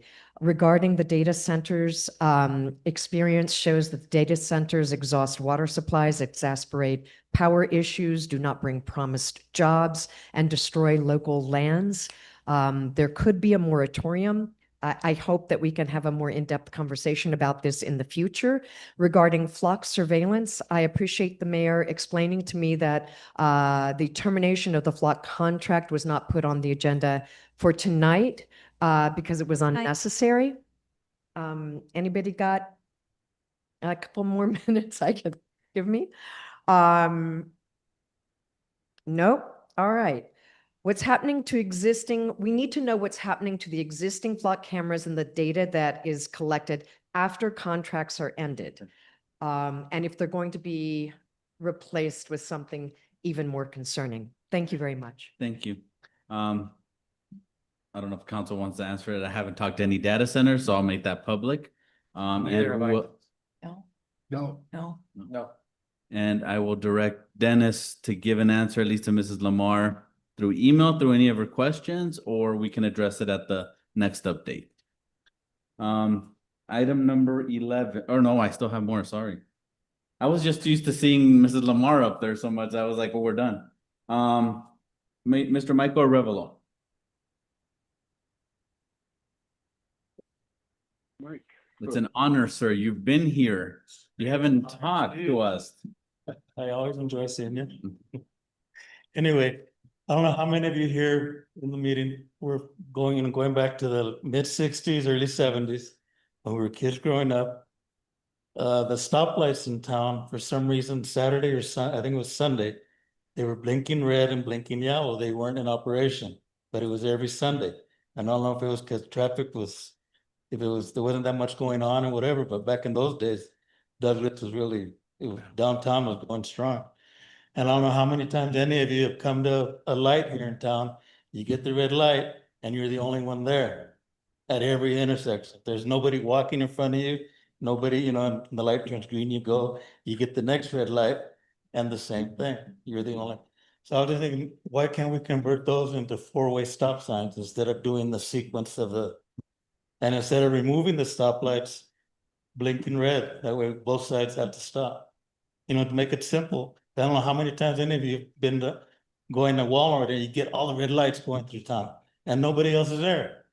So I was just wondering how much trouble it'd be to convert them to four-way red instead of removing them and putting four-way stop signs. And, maybe, but I remember back when we were kids, I remember the city employee, they used to count the cars at every intersection before they removed the stoplight on 12th and G and the one on 11th and F, because there wasn't enough, and they removed them and made them four-way stop signs. I don't know if that, how many of you have come across that where you catch all the red lights going to town and So that was my comment, Mr. Mayor. Thank you. Don't be a stranger out here. I'd like to direct staff to at least maybe do a study session on that. That'd be an interesting concept in the future. Thank you. All right, thank you. Giving you an ovation too, sir. Next is Mr. Harold Blank. I'm gonna introduce you as a local celebrity, Uh-oh. Mr. Harold Blank. All right, well, I've got some good news. The official umbrella art walk that I've been talking about, proposed here a while ago, is going to be finished in time for Douglas Days. So I kind of threw it out flirtatiously at our last meeting that we should offer free ice cream to get people into the streets. So I decided, you know what, let's do it. Let's do free ice cream Friday and Saturday night from 7 to 9 p.m. to enjoy the new art walk. And I teamed up with La Nueva Michoacana ice cream store, and they gave us a deal. So we're going to do this. So we're going to give away 100 popsicles Friday night and 100 on Saturday night, first come. So, and that's one per person. So if anybody wants to come see the labor, the results of all this labor and wiring, I've been wiring every day for about 2 or 3 weeks now, umbrellas, fire extinguishers, it's just insanity, but it's going to be done. It's going to be nice. So come get a popsicle and walk the walk. What we want to try to do is encourage the people that are in Douglas to come see what we have to offer to Douglas.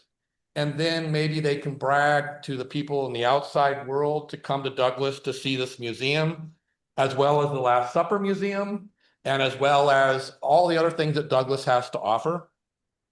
So I wanted to announce that, first of all, and then I'll give you a baby update. We'll have the Art Car World Monument, which, by the way, this art walk is to the monument to Art Car World. So it'll be right across the street, right over here, gigantic.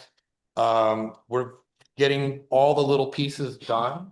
So the eyeball is pretty much done. The lenses in the eyeball are done. You just haven't seen it because I'm inside working all the time. So now we're going to start coming out to the public with what we've been doing for so long. And we're going to be getting HVAC in the museum. I wanted to say that this delegation that's coming in June to encourage the public to attend and discuss Douglas's future and revitalization of downtown. So I think everyone in the public is invited to come to this meeting in June, late June. And I think it is important to get everybody's opinion on the table of what Douglas needs in the future. And I will segue that into, I think we need to provide incentives to generational business owners in downtown Douglas. So families of generations of people that can't meet their needs to fix their roof, that can't fit their needs to do anything on their building or their lot or anything. They need subsistence, they need help, they need grants. And I think the government delegation that's coming here in June is going to be able to help these people. So I think we need to get those people in here so that they can voice what they need. And a lot of times a person doesn't even know what needs to be done to save their building. And it starts with the roof. So I would suggest that we come up with some sort of a plan to help struggling business owners and homeowners in Douglas get their roof, number one, get their roof so that they protect the inside of their building. I know from experience what happens when a roof goes bad in Douglas. Everything goes bad. Very gradually, it starts to get black mold over time. So it starts with the roof. Let's get some sort of liaison program between the city of Douglas and the owners of businesses and residencies in Douglas so that there's help. Because, you know, I've been struggling to try to get what I'm trying to do done. And there's a lot of loopholes, permits, engineering, fees, this and that. And it is really difficult. I'm not kidding. We need a liaison to help us get through the process to revitalize our own thing in Douglas, which will help the bigger picture of Douglas. So when this delegation comes here in June, they need to see that we at least want to try to help ourselves, to help our community, to help generational landowners and newcomers from other parts of the world. So I just want to encourage something to help. Grant writing. We need a liaison to help write grants between the city and permitting and engineering and just making it happen easier. It's got to be easier. And of course, funding. We need financing to do this stuff. I'd also like to encourage the development and the beautification of abandoned buildings and downtown lots that are just sitting there. I've been here 20 years. Nothing has changed in a lot of these lots, and they have a for sale sign. Come on, man. We need to encourage those property owners to do something to beautify the area. I don't care if it's a billboard. I'd love to see public art, sculptures, a rose garden, anything to make it a little bit nicer in downtown Douglas, so that when the tourists that we are trying to bring into Douglas have something pretty to look at. I'm talking walking stations, shade structures, park benches, something for people who struggle to walk from the Gadsden to down the street, you know, and so they can actually take a break and sit down. Some shade, some more trees, bigger trees. We got to think ahead and the future. Look at all this talk about the future. This future is about to rock. It's going to get big. And you know what? There's no housing. There's no place for people to stay. We need more hotels. We need to encourage people to make lodging for all these tourists that are going to be coming here. This is not a joke. This is going to happen within the next 10 years. This place is going to blow up. You watch. And I'm going to be spearheading what I can do. What I can do is this museum. And I'm hoping that brings the people in, and then it's going to be up to you all what to do with it, what to do with these people that are coming in. Let's show them a good time. So you had 3 minutes. She's looking at me because you went over. Okay. How about I'm going to direct staff to do a few things. Staff, I'd like you to get a hold with Mr. Blank to make sure his event for Friday and Saturday is advertised well enough for all our community to know about free ice cream or popsicles, right? Yep. And also, I'd like to have the city clerk have a meeting, schedule a meeting with you and me, and we could discuss all these things, and then we'll bring something up to staff about all your suggestions. Is that okay? Great. All right. Thank you. Thank you. Thank you. We'll include her because she was the most excited too. So we'll include hers because you mentioned downtown. Next up is Mr. Steve Helfrich. Yes.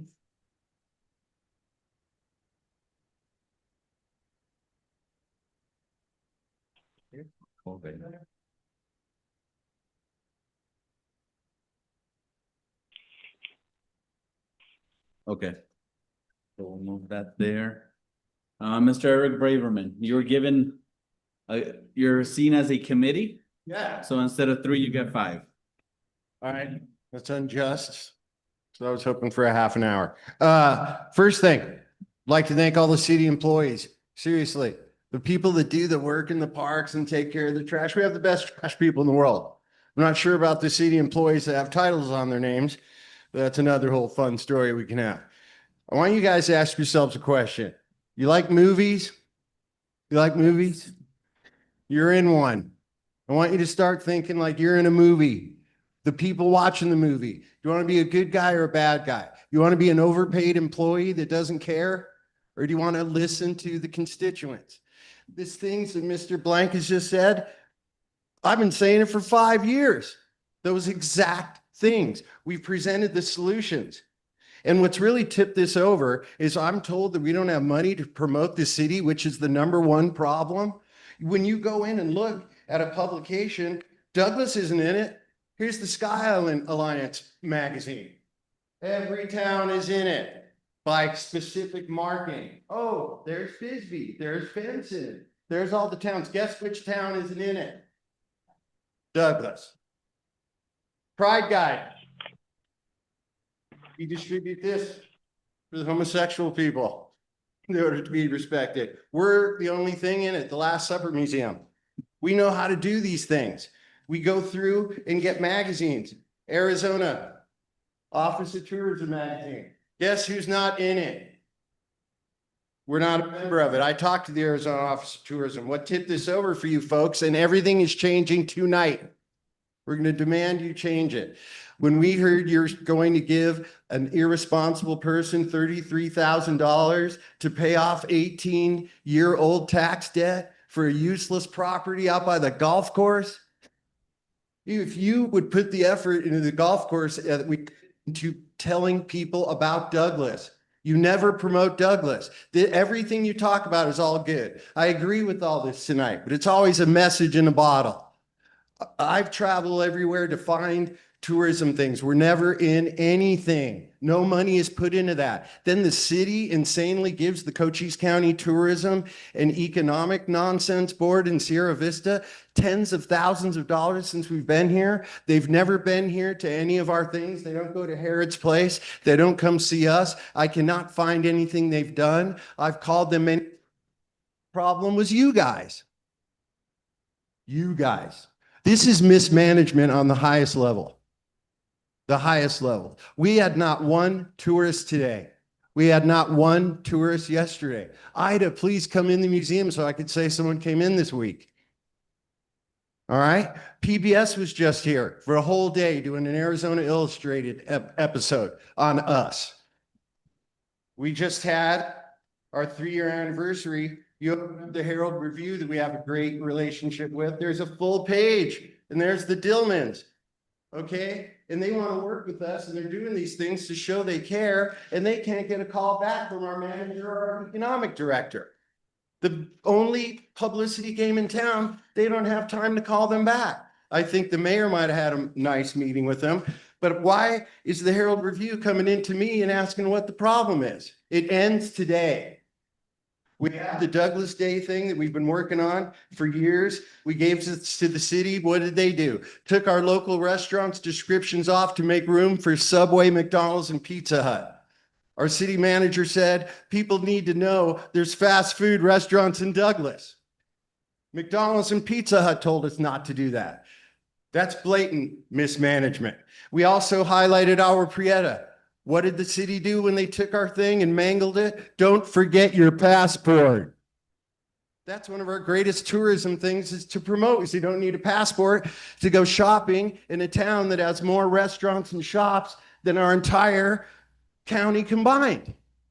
But we're going to go give $33,000 to pay off someone's irresponsible debt? That's fraud, it's graft, and it's malfeasance. We, at this point, should be suing the city. Suing the city. We have lost, since we've had the Last Supper Museum open, you lost the Philippitos. Impossible. Our only 24-hour restaurant. We lost Tilted Luck, our friends there. We just lost the Four Seasons.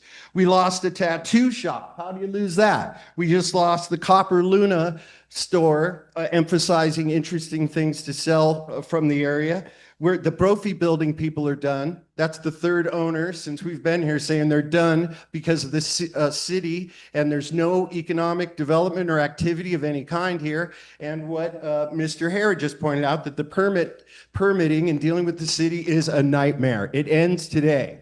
I'd like you people, unless you'd like to resign, and some of you city employees, if you'd like to resign and retain a shard of dignity, that would be fantastic. Or stay here all night and tell me where you're going to give me the money for the day in Douglas, which I've given to the economic development person. I've given to the mayor, where we promote Douglas from El Paso to Tucson, every town in between, and all the way to Cananea in Spanish. Our Mexican friends don't think they're respected by our Prieta. We should be taking advantage of them every day, but this is mismanaged. Our city employees with titles are paid more than anyone else in the county. Mr. Braverman, your 5 minutes are up. Well, I hope I've been perfectly clear, and I'm glad there was nothing good on TV tonight. But I don't know what we can show you guys. We know how to promote the town. Enough of the 5-minute little rule. Let's do this together. You're all saying this is our time and it's going to blow up and we're going to do this. Let's do it tonight. What's with the excuses? Thank you, sir. with no money. Thank you. I don't. Okay. Item 11, discussion decision on approval of consent agenda items. Item A, expenditures for the month of April 2026 totaling $3,863,739.10. B, meeting minutes. Missed an N on there. Meeting minutes for April 8th, April 15th, and April 22nd, 2026. Item C, Douglas Airport Authority Board appointment of Jose Montaño. Item D, resolution number 26-1733, a resolution of the mayor and council of the city of Douglas, Cochise County, Arizona, authorizing the city of Douglas to accept grant funding and enter into a sub-grantee agreement with the state of Arizona Department of Homeland Security for a reimbursable grant fund allocation in the amount of $289,500 for personnel overtime cost, mileage, and equipment under Operation Stone Garden fiscal year 2025 grant program award allocation. Item E, resolution number 26-1734, a resolution of the mayor and council of the city of Douglas, Cochise County, Arizona, authorizing the execution of an intergovernmental agreement between the city of Douglas and Cochise County Health and Social Services Department regarding the disbursement of opioid settlement funds. Item F, employee health insurance contracts. May I have a motion to approve the consent agenda? Mayor, Mr. Montaño, I move that the mayor and council approve consent agenda items A through F. do I have a second? Second. Motion by Mr. Montaño, second by Mr. Durazo. Any discussion? I do have Mrs. Lamar, you want to speak on 11D. Dennis, do I have to pull it for her to discuss it, or can she discuss it like this? No, Mr. Mayor, I would pull it. Let's approve the rest of the consent agenda item and then pull 11D. Okay, So if we can remove that from consent, do okay, everything but D, and then she can speak on it. okay. So we'll be pulling that. Any So wait, discussion? let's stop for a sec. Councilmember Montaño, can you amend your motion to remove 11D? Yes. Okay, who seconded it? Mr. Durazo. I did. Okay, Mr. Razo, you accept the amendment? Yes. Okay, we're good to go. All right, thank you. Any discussion on the items besides D? Hearing none, roll call, please. Councilmember Pedrego, Yes. Councilmember Montaño, Yes. Councilmember Durazo, Yes. Councilmember Shelton, No. Councilmember Dillman, Yes. Councilmember Acosta, Yes. Mr. Mayor. Yes, motion passes. Now we'll discuss, I need a motion to bring item D on the floor now, right?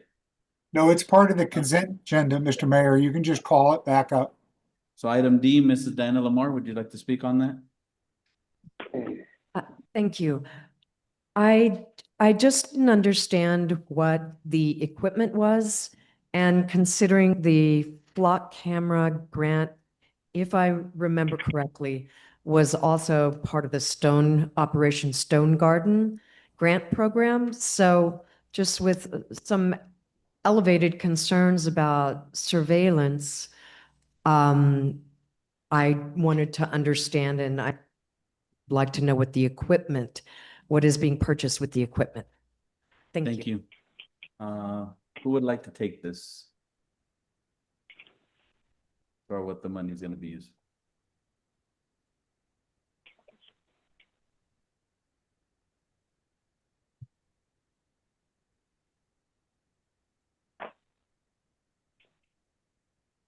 I believe it's for the equipment used on duty, right?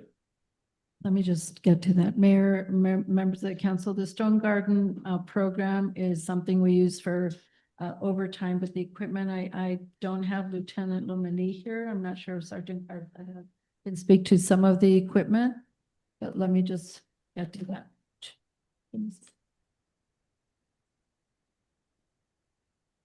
Good evening, Mr. Mayor, members of the council, members of the public. The equipment that we're receiving on this Stone Garden Fund, it's about $1,500 that's going to just the restriping of a patrol car that was provided over through the Stone Garden grant. So it's just for the striping to put the police labels on the side of the vehicle. That's all we're receiving in equipment. The flock camera system is not part of the Stone Garden grant at all. Thank you. Thank you, good, Mr. Sergeant. Are you good, Mr. Lumber? Okay. Okay, thank you. Any discussion from council? No. Hearing none, roll call, please. Councilmember Pedrego, Yes. Councilmember Montaño. Yes. Councilmember Durazo, Yes. Councilmember Shelton, Yes. Councilmember Dillman, Yes. Councilmember Acosta. Yes. Mr. Mayor, Yes, motion passes. Item 12, discussion decision on approvals. Item 8, second reading of ordinance number 26-1230, an ordinance of the mayor and council of the city of Douglas, Cochise County, Arizona, authorizing the acceptance of donated vacant unimproved real property from Ray Meeham consisting of a 6.35 acre parcel with assessor's parcel number 410-12-035 in the city of Douglas, Cochise County, Arizona, establishing severability of components of ordinance and establishing an effective date thereof. Mr. Pedrosa. Good evening. Thank you, Mr. Mayor, members of council. Mr. Mayor, Ray Meehan approached the city about donating the parcel adjacent to the city's golf course in SR 80. The unimproved parcel has property taxes owed in the amount of $33,154.27, accrued since 2008. Mr. Meehan is no longer interested in developing the property, wants to donate it. The city talked with Mr. Meehan about the donation with the agreement that the property taxes owed are absorbed by the city. The parcel is 6.35 acres with an assessed valuation of $36,378. The parcel is not improved, but utilities are nearby. You would see a map attached in your packet. The site is zoned residential, but has potential to be rezoned to offer commercial activities with its location by the state highway. Location of the parcel next to the golf course present opportunities for commercial, residential, and golf course development. The acquisition of the properties would allow the city to market to developers prime real estate for development and advancement of the city's goals to increase population, tax revenue, and attract new business. Want to answer some of the, or try to kind of address some of the points from last meeting, because this was tabled in last meeting. I think there was a question about accessibility, driveways. So we looked up those rules that ADOT has off of a highway. We understand that it is a 55-mile-per-hour zone there. So basically the separation between different driveways would be at 450 feet. So we are well within that to be able to install a driveway within that property. We also understand that there's other neighboring properties that are trying to develop it, and certainly there could be a combination of, or a collaboration of installing a driveway that can service multiple properties to save on cost. And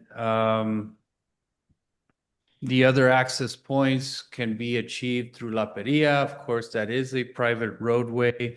However, certain agreements can be made with that. There's different ways to develop the access way from the north or from the west. So those are definitely options to look at. The zoning, I think the zoning was another point. Yeah, it's true, we do need to amend the general plan. It would require a minor amendment that can be done as the general plan dictates to do so, and can be rezoned to potentially a commercial if that's the wish, or if it can remain residential, which is SFR 8, can be used for additional housing. Again, the value of the property, according to the assessed value, that's according to what the taxable, what is used for tax purposes. It's not market value. It's certainly, and also the question about the donation, it is the donation of land. Of course, the owner is trying to, or has asked that we cover the property taxes. He mentioned that he paid $200,000 for that property in the early 2000s. So that's the value that's included in the donation agreement. And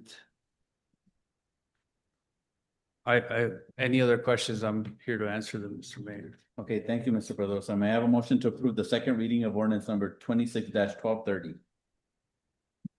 Mayor, Mr. Durazo, I move that the mayor and council approve the second reading for ordinance number 26-1230 by number and title only. do I have a second? Second. Second. Motion by Mr. Durazo, second by Minister Montano. Any discussion? I have a comment, so. Yes. Yes, I've got a question. I'll go after him. He'll go after me. Just really quick. After the meeting, I did ask staff, I said, what's the whole point of this? And so he could write it off on his taxes. And people make decisions to buy things. I think they have to be held accountable for what the outcome is. If they bought land and they could not afford it, or they didn't want to build on it, should taxpayer money be basically used to get a bailout? And the way, just because he wants a tax write-off, I don't think it's right when public funds are used. If he wants to sell it, he could overprice it, pay off the taxes, and then he'd have to pay taxes on the sale, and that's what he doesn't want to do. That's why the donation comes in. So that's just my quick 2 cents after the meeting, after I talked to staff. Mr. Shelton wanted to say something. Yes, Luis, what would you estimate the cost of that land if we get it? We know what the taxes are, but what do you think we could sell it for? A rough estimate. Mr. Shelton, I think that would require an appraisal to do that. Again, we're trying to, we're dealing with values that are on hand, which, again, the assessed value, which is not market value. It is typically a lot higher, the market value, than what the assessed valuation is. I can just tell you that it's above $36,000 and around $200,000, which is what Mr. Meehan has commented that he paid during that time. For that area? Couldn't hear that? For that area, he said. 0.35 area. Yes, for on that those parcel. acres. Wow, okay. That's what I needed to know. Thank you. Thank you, Mr. Shelton. And you said, Mr. Pedro, said we didn't need to get an assessor. Who would have to pay for the assessor? The appraisal, again, that's something that talk to the property owner and say, appraise it, Mayor, whatever direction you want us to go. Thank you. Any discussion before I ask Mr. Helfrich to come up? That's your cue, Mr. Helfrich. I think if we can maybe get a sort of an estimate or appraisal would be maybe the way to go then. Or see if we can talk him into giving us a better deal. That's my idea. Thank you. Thank you, Mr. Shelton. You're up, Mr. Helfrich.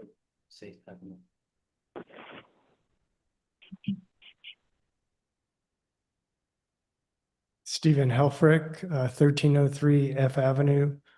I'm representing my company, Studio Architecture. And just on the record, for the record, I want to make sure that everybody knows I'm a licensed architect. I've been by the state of Arizona. I've been a licensed architect for over 30 years and have had my own small architecture for over 35.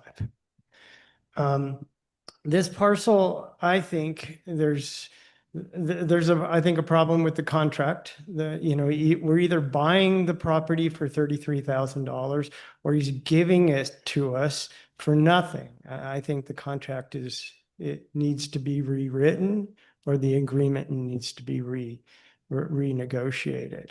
The other issue is that about 1.2 acres of the parcel, I think, is the part that comes down to the west, is not developable. So really, you don't have a 6.5 acre parcel, you really have about a 4 acre parcel. I do think, I know with ADOT will allow access, but I do not think you're gonna get a left-hand turn onto the highway there. I think you're gonna get a right in, right out only.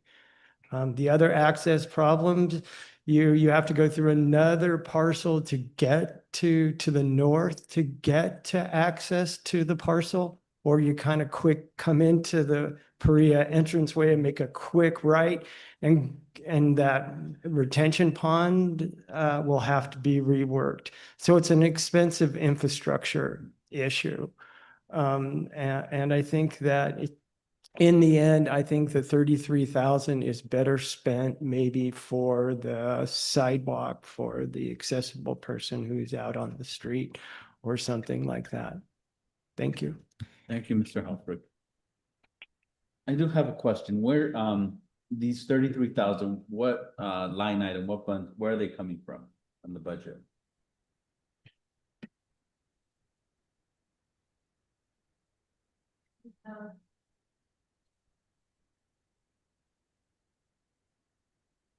Mayor, this would come from strategic investments or the special council projects. Any questions from council, comments? Mr. Mayor, Mr. Acosta? you know, I know that, somebody had mentioned about they take a risk of investing money. And I honestly believe, why does he just put on the market? Why do we have to pay the taxes?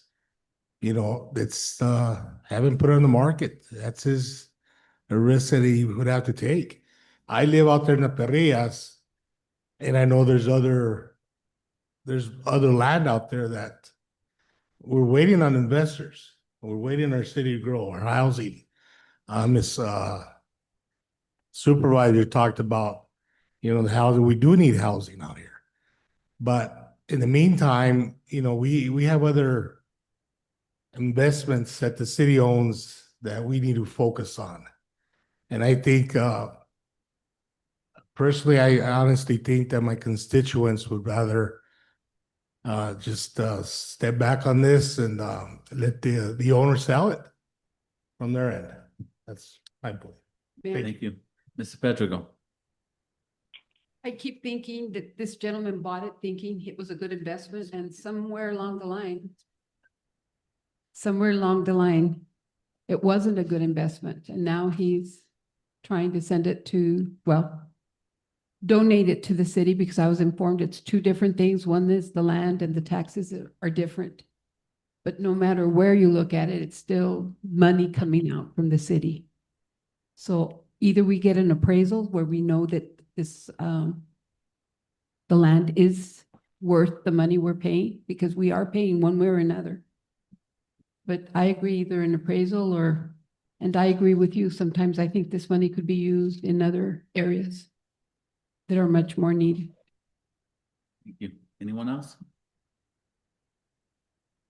Hearing no other conversation, roll call, please.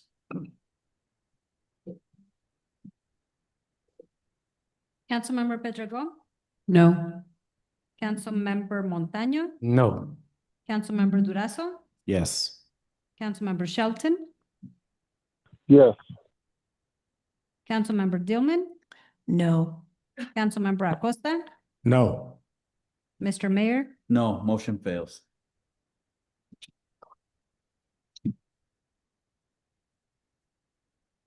Glad you have the energy. We've been here for a good while. Item B, second reading of ordinance number 26-1231, an ordinance of the mayor and council of the city of Douglas, Cochise County, Arizona, amending chapter 2.02 of the Douglas Municipal Code, specifically as to section 2.02.020, rules of conduct for council meetings, establishing severability of components of ordinance and declaring an emergency. Ms. Andrade. Thank you, Mr. Mayor, members of the council. What you have in front of you is the second reading of the amendment to Title 2.02.020. And the only amendment made to this section is under subsection I, under governmental updates. This revision would allow various governmental agencies to present and provide any updates to the city And obviously, it would be the recommendation of staff, the suggestion for approval. And I can entertain any questions if you have any. Thank you, Ms. Andrade. May I have a motion to approve the second reading of ordinance number 26-1231? Mayor, Mrs. Dillman. I move that the mayor and council approve the second reading of ordinance number 26-1231 by number and title only and declaring an Do emergency. you have a second? I second. Motion by Mrs. Dillman, second by Mrs. Pedregal. Any discussion? Just want to say the reason for an emergency is basically to not last another month because we want to keep, you know, doing it right with how the agenda's been. So this would take away the 30 days for the next meeting instead of, you know, to be compliant. So it's basically just to allow very generalized officials to speak. If somebody from the state wanted to come and speak, if somebody from the county, we have the county here every meeting, or even, you know, some type of dignitary, they can come and they can speak at a council meeting instead of doing a call to the public, which is 3 minutes usually. We had a lot of good statements today. That's what we went over. But that gives them the flexibility of not also taking a little bit more time, but also having a back and forth discussion. So call to the public, if you notice, you can't go back and forth in a discussion unless it's on the agenda. This would help us, you know, ask questions to our representatives and you know, see what things are happening, why they're happening, and so forth. So that's the reason for the change, and that's the reason for the emergency. Any discussion? Hearing none, roll call, please. Councilmember Pedregal, Yes. Councilmember Montaño, Yes. Councilmember Durazo, Yes. Councilmember Shelton, Yes, Councilmember Dillman, Yes. Councilmember Acosta, Yes. Mr. Mayor. Yes, motion passes. Item C, first reading of ordinance number 26-1229, an ordinance of the mayor and council of the city of Douglas, Cochise County, Arizona, adopting the document filed with the city clerk and entitled 2026 Amendments, the Title II, by reference to amend the Douglas Municipal Code Title II relating to the Douglas Airport Authority, establishing severability of components of ordinance and establishing an effective date thereof. Mr. Pedrosa. Thank you, Mr. Mayor. Under the Douglas Municipal Code, the Douglas Airport Authority is given certain powers over the Douglas airports. For many years, the DAA has operated as an advisory role to council regarding matters at the airport, causing some misalignment with the way the DMC is written. DAA was established in 1980 via ordinance by mayor and council. By the ordinance, the DAA has the power to acquire land, to sell, lease, or dispose of any land or equipment with city concurrence. Its powers include the operation of Douglas airports, managing revenue and expenses under the city treasurer oversight, setting rules and regulations at the airports, and entering into contracts subject to city council approval. The code listed under section 2.44 prescribes additional provisions relating to appointments, terms of office, vacancies, removal, organization, including adopting bylaws and reporting. The DAA has not operated in a managerial capacity nor established an org structure that would allow it to operate in the manner prescribed by the DMC. Instead, the DAA has functioned in an advisory capacity to the mayor and council, hearing items regarding airport operations and reviewing quarterly financial reports. Additionally, there are no records indicating the DAA incorporated or became a separate legal entity that would allow it to own property or enter into contracts. DAA meeting on January 26th and on May 4th, staff informed DAA of between the DMC and the DAA's actual operations. DAA made a recommendation to mayor and council on May 4th meeting, accepting the changes as proposed and adding the following sentence to section 2.44.080. I quote, recommendations by the airport advisory committee shall be delivered to the mayor and council within 3 days of a meeting. So therefore, the proposed changes before you entail revisions to the structure of the DAA to reflect its establishment as an advisory committee, thereby removing powers relating to owning or disposing of property and the management of funds and airport operation. The membership structure of the DAA would remain the same with language updated. to reflect the DA's advisory role to council. And as you know, the airport requires general fund subsidy for its operation and relies on grants to fund capital improvements. The city is currently in the process of selling some of the land, as you are aware, around the airport, and various improvements are underway that will bring increased use and revenue to the airport. The DAA would play a role in advising the council on airport operational matters to support more informed decision-making. And the part of the change is to be an advisory committee. So it would be the Douglas Airport Advisory Committee instead of basically an authority. With that, Mayor, Thank you. any Mr. questions? President. May I have a motion to approve the placement of ordinance number 26-1229? Mayor, Mr. Montaño, I move that the mayor and council approve the placement of ordinance number 26-1229 on its first reading by number and title only. do I have a second? Second. Motion by Mr. Montaño, second by Mr. Acosta. Any discussion? I just want to thank staff before we call up this is Diana Lamar. I did direct them to meet with the chairs just to let them know what was happening, why it was happening, so it didn't catch them off guard, you know, without too much discussion during the meeting that they met in private. So I want to thank you all for that. No discussion before I call Diana Lamar?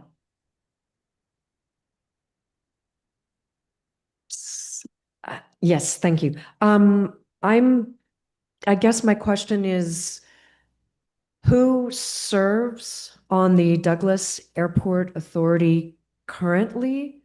And are they going to be the same people that will be serving on the advisory committee? And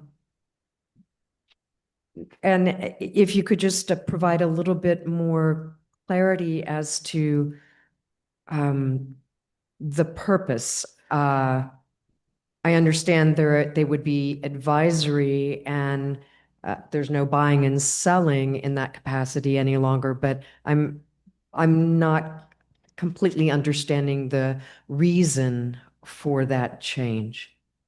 Thank you. I believe the same members are gonna be on there. We haven't discussed it. And I'm gonna let them do the technical terms, but I think the layman's terms are they were supposed to be like an IDA, but now they're gonna be like a finance committee. And they never were. Yeah. That was the purpose, but But I for can the give you- authority. They never were like the IDA? Not a bad thing. Is there any other? From its inception, it never acted in the intent of that original ordinance. So since 1980, it's always acted as advisory. So we're just housekeeping that and making the ordinance match what it's been operating as for that many years. Okay. Is there an advantage to the city with that change? I mean, presuming, you know, for a moment, like if it had been functioning or had the ability to buy, sell, whatever. I don't know the history of why it was set up. All I can tell you is that the Tucson Airport Authority manages Tucson International Airport, where, you know, we've never operated in any capacity close to that.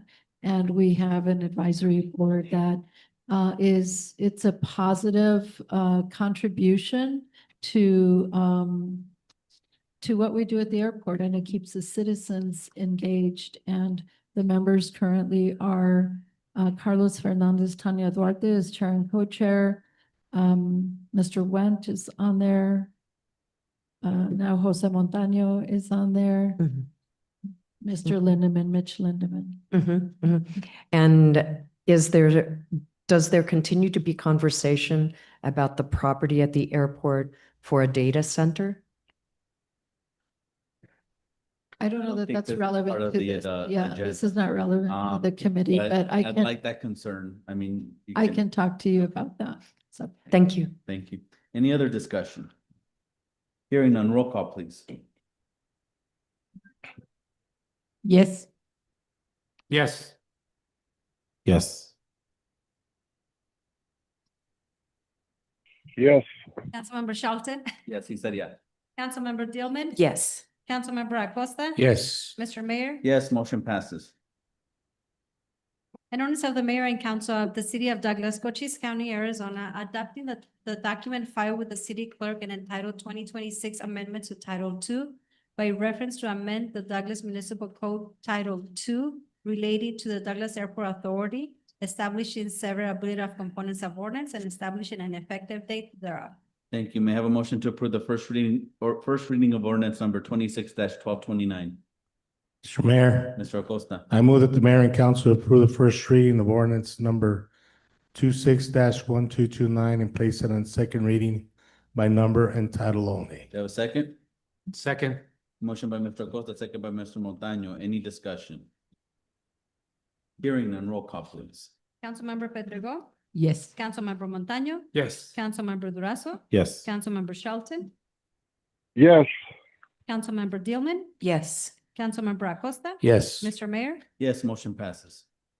An ordinance of the mayor and council of the city of Douglas, Cochise County, Arizona, adopting the document filed with the city clerk and entitled 2026 Amendment to Title II by reference to amend the Douglas Municipal Code Title II relating to the Douglas Airport Authority, establishing severability of components of ordinance and establishing an effective date thereof. Thank you. Can, Mrs. Dillman's cold. I don't know if anybody else is cold. Yeah, if somebody could turn it down. Item D, first reading of ordinance number 26-1232, an ordinance of the mayor and council of the city of Douglas, Cochise County, Arizona, authorizing the acceptance of donated real property from M&M Morris Properties LLC, consisting of assessor's parcel number 410-06-005A and 410-06-005B in the city of Douglas, establishing severability of components of ordinance and establishing an effective date thereof. Ms. Gonzalez. Good evening, Mayor, members of the council. So these two parcels owned by M&M Morris Properties LLC, there was illegal dumping happening on them. And so the city was sending violation notices with no answer, no response from the owner. The city made the decision to go in and abate the property, which we did starting in February of 2025. By the time we were done assessing all the costs associated with that, we filed a notice of claim and lien and recorded it at the Cochise County Recorder's Office on June 4th, 2025. The city has placed a lien on both parcels. We have been in contact with the heir to these parcels, who is now in charge. His name is Daryl Morris. He's the son of the now deceased owners. And he has stated to us that he and his siblings, have no interest in these parcels and wish to donate them to the city. The parcels are located on East Golf Course Road and Washington Avenue. And upon completion of the donation acceptance, the city will assume the responsibility for unpaid taxes of the parcels. Parcel A has outstanding taxes in the amount of $249.28. Parcel B has outstanding taxes in the amount of $144.03. $393.31 is the total for both parcels. The assessed value of the parcels for parcel A, it's $14,450. Parcel B is $8,348 for a total of $22,798. Staff recommends approval to receive via donation these two parcels, and I will take any questions. Thank you. May I have a motion to approve the placement of ordinance number 26-1232? Mayor, Mr. Montaño. I move that the mayor and council approve the placement of ordinance number 26-1232 and to place it on first reading by number and title only. Do I have a second? I second. Second. Mr. Montaño, second by Mrs. Pedrego. Any discussion?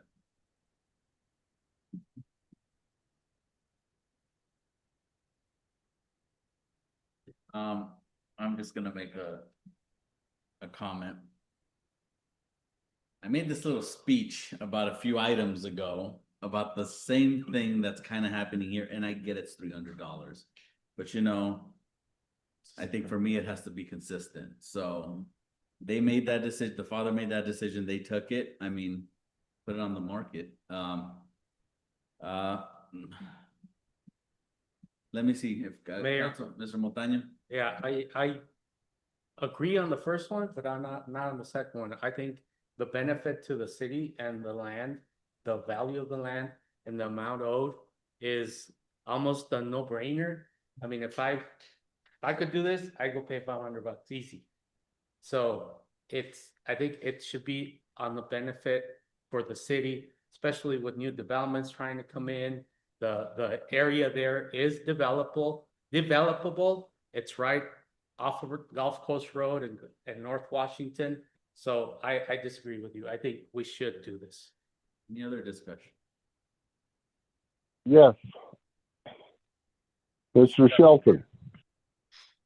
I'll have to agree with what he just said.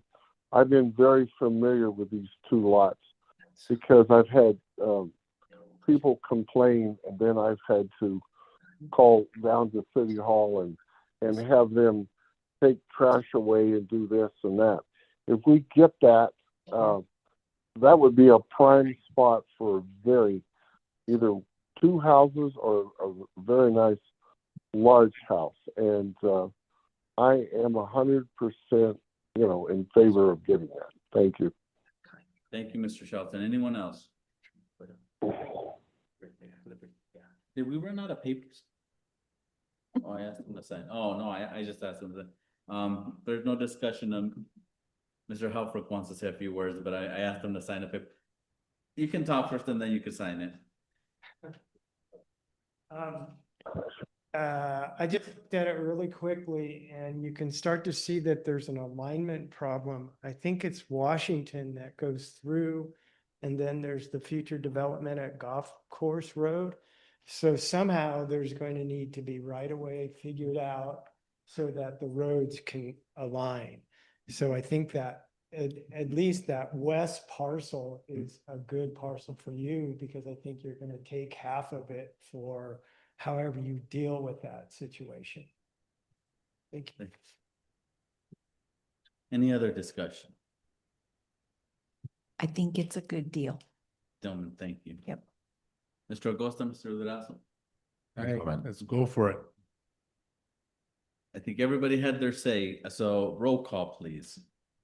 Councilmember Pedrego, Yes. Councilmember Montaño, Yes. Councilmember Durazo, Yes. Councilmember Shelton, Yes. Councilmember Dillman, Yes. Councilmember Acosta, Yes. Mr. Mayor. No, motion passes. An ordinance of the mayor and council of the city of Douglas, Cochise County, Arizona, authorizing the acceptance of donated real property from M&M Morris Properties LLC, consisting of assessor's parcel number 410-06-005A and 410-06-005B in the city of Douglas, establishing several related components of ordinance and establishing an effective date thereof. Thank you. May I have a motion to approve the first reading of ordinance number 26-1232? Mayor, Mr. Acosta. I move that the mayor and council approve the first reading of ordinance number 26-1232 and place it on second reading by number and title only. Do I have a second? Second. Motion by Mr. Acosta, second by Mr. Durazo. Any discussion? Hearing none, roll call, please. Councilmember Pedrego, Yes. Councilmember Montaño. Yes. Councilmember Durazo. Yes. Councilmember Shelton, Yes.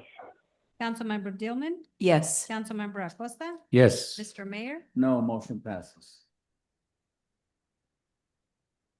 An ordinance of the mayor and council of the city of Douglas, Cochise County, Arizona, authorizing the acceptance of donated real property from M&M Morris Properties LLC, consisting of assessor's parcel number 410-06-005A and 410-06-005B in the city of Douglas, establishing several related components of ordinance and establishing an effective date thereof. Thank you. Item E, first reading of ordinance number 26-1233, an ordinance of the mayor and council of the city of Douglas, Cochise County, Arizona, authorizing the agreement for the purchase of interest in sections of real property with assessor parcel numbers 408-31-002E and 408-31-002H granting the granting of an exclusive and permanent easement and approving the agreement for the purchase of interest in real property with the United States of America, with authorizing the city manager to execute all necessary documents,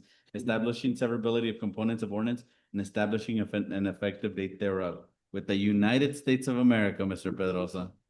That's right, Mr. Mayor. Thank you. The General Services Administration, acting through the United States of America government, is expanding the Raul Castro Port of Entry, as you all know.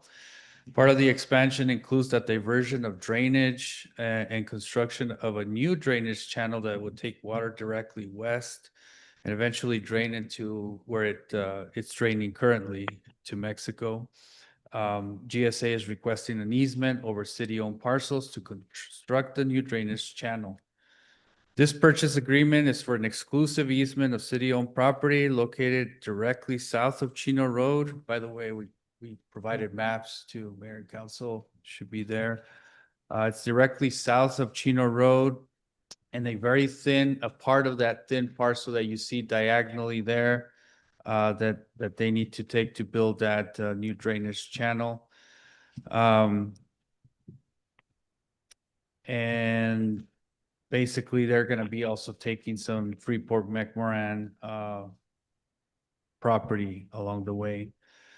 The current drainage that comes from East Douglas collects at the International Drainage Channel, goes underneath the Raul Castro Port of Entry, then goes north on Pan American. So the change is going to basically do away with going north on Pan American. It's just going to continue to go west along International and make its natural way into Mexico. What it currently does is it goes north on Pan American, then goes west along the jungle, and then it curves around and goes into Mexico. So this drainage system will actually help our overall drainage in Douglas, because it would alleviate that pinch point at the jungle location where kind of different flows converge from O'Reilly's. You have also from the north and from the south, pretty much 3 different flows converging there.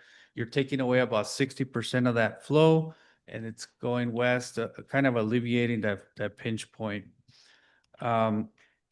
Basically, the agreement will purchase the easement over parts of these 2 city-owned parcels for a price of $388,472. GSA will build a drainage channel at its own cost, but the maintenance of the channel will be the city's. We will be bringing a separate agreement for that maintenance. This land is currently unutilized. It's basically a lot of it is used for access to the wastewater treatment plant or for the border patrol. We will still they will have to do another area where we'll be able to cross over the channel so that we retain access to the wastewater treatment plant.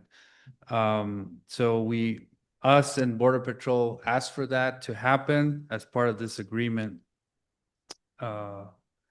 We also understand there's going to be some developments. Recently, there's a secondary wall that is being proposed to be built along that corridor that is creating sort of a pinch point for access of the maintenance channel. So that's another point that we're going to address with them on that, to make sure that we have enough access to basically have a vehicle come through that, a work truck come through there in that area without any problems. So we're making sure that that's going to take place. But for now, Mayor, that's what we have before you. Thank Take you, any Mr. questions. Pedrosa. May I have a motion to approve the placement of ordinance number 26-1233? I'll make the motion. But I don't have the. Mayor, I can make it. I move that the mayor and council approve the placement of ordinance number 26-1233 and place it on first reading by number and title only. Do you have a second? Second. Motion by Mr. Montañez, second by Mrs. Dillman. Any discussion? So they're giving us an easement, so they're purchasing the easement, right? So we're gonna get money. We're giving them the easement through purchase. Through purchase. Yes. Should I ask how much? It's $388,472. Many sidewalks, Mr. Helfrich, many sidewalks. Any other discussion? And like you said, Mr. Pedrosa, we have to work with them because if not, they'll just say, we'll take the land. So we want to be very cooperative with the United States of America because we're going to be the gateway to the United States of America. Hearing no other discussion, roll call, please. Councilmember Pedrego, Yes. Councilmember Montaño, Yes. Councilmember Durazo, Yes. Councilmember Shelton, Yes. Councilmember Dillman, Yes. Councilmember Acosta, Yes. Mr. Mayor. Yes, motion passes. An ordinance of the mayor and council of the city of Douglas, Cochise County, Arizona, authorizing the agreement for the purchase of interest in sections of real property with assessors parcel numbers 408-31002E and 408-31-002H, granting of an exclusive and permanent easement and approving the agreement for the purchase of interest in real property with the United States of America, and authorizing the city manager to execute all necessary documents, establishing severability of components of ordinance and establishing an effective date thereof. Thank you. May I have a motion to approve the first reading of ordinance number 26-1233? Mayor, Mrs. Dillman, I move that the mayor and council approve the first reading of ordinance number 26-1233 and to place it on its second reading by number and title only. have a second? I second. Motion by Mrs. Dillman, second by Mrs. Pedrico. Any discussion? I'm going to apologize to Mrs. Diana Lamar. You're good? I saw the paper here and I was like, oh, there's still another one. I'm sorry, but I didn't mean to do that. Any discussion from council? Hearing none. Like you said, they'll take it if we don't work with them. So, Might as well get something. yep, exactly. Hearing no discussion, roll call, please. Councilmember Pedrego, Yes. Councilmember Montaño, Yes. Councilmember Durazo, Yes. Councilmember Shelton, Yes. Councilmember Dillman, Yes. Councilmember Acosta. Yes. Mr. Mayor. Yes, motion passes.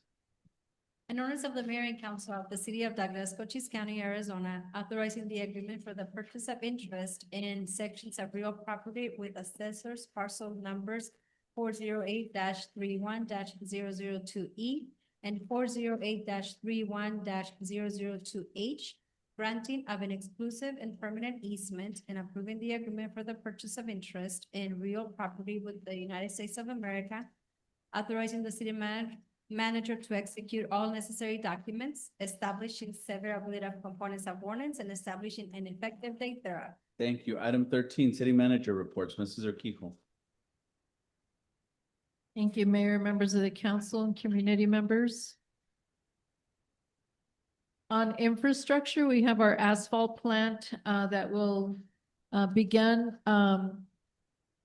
being set up, all of the components lifted by use of a crane next week on the 19th. Electrical and gas are in process of getting connected as well, and we expect late summer commissioning of that plant.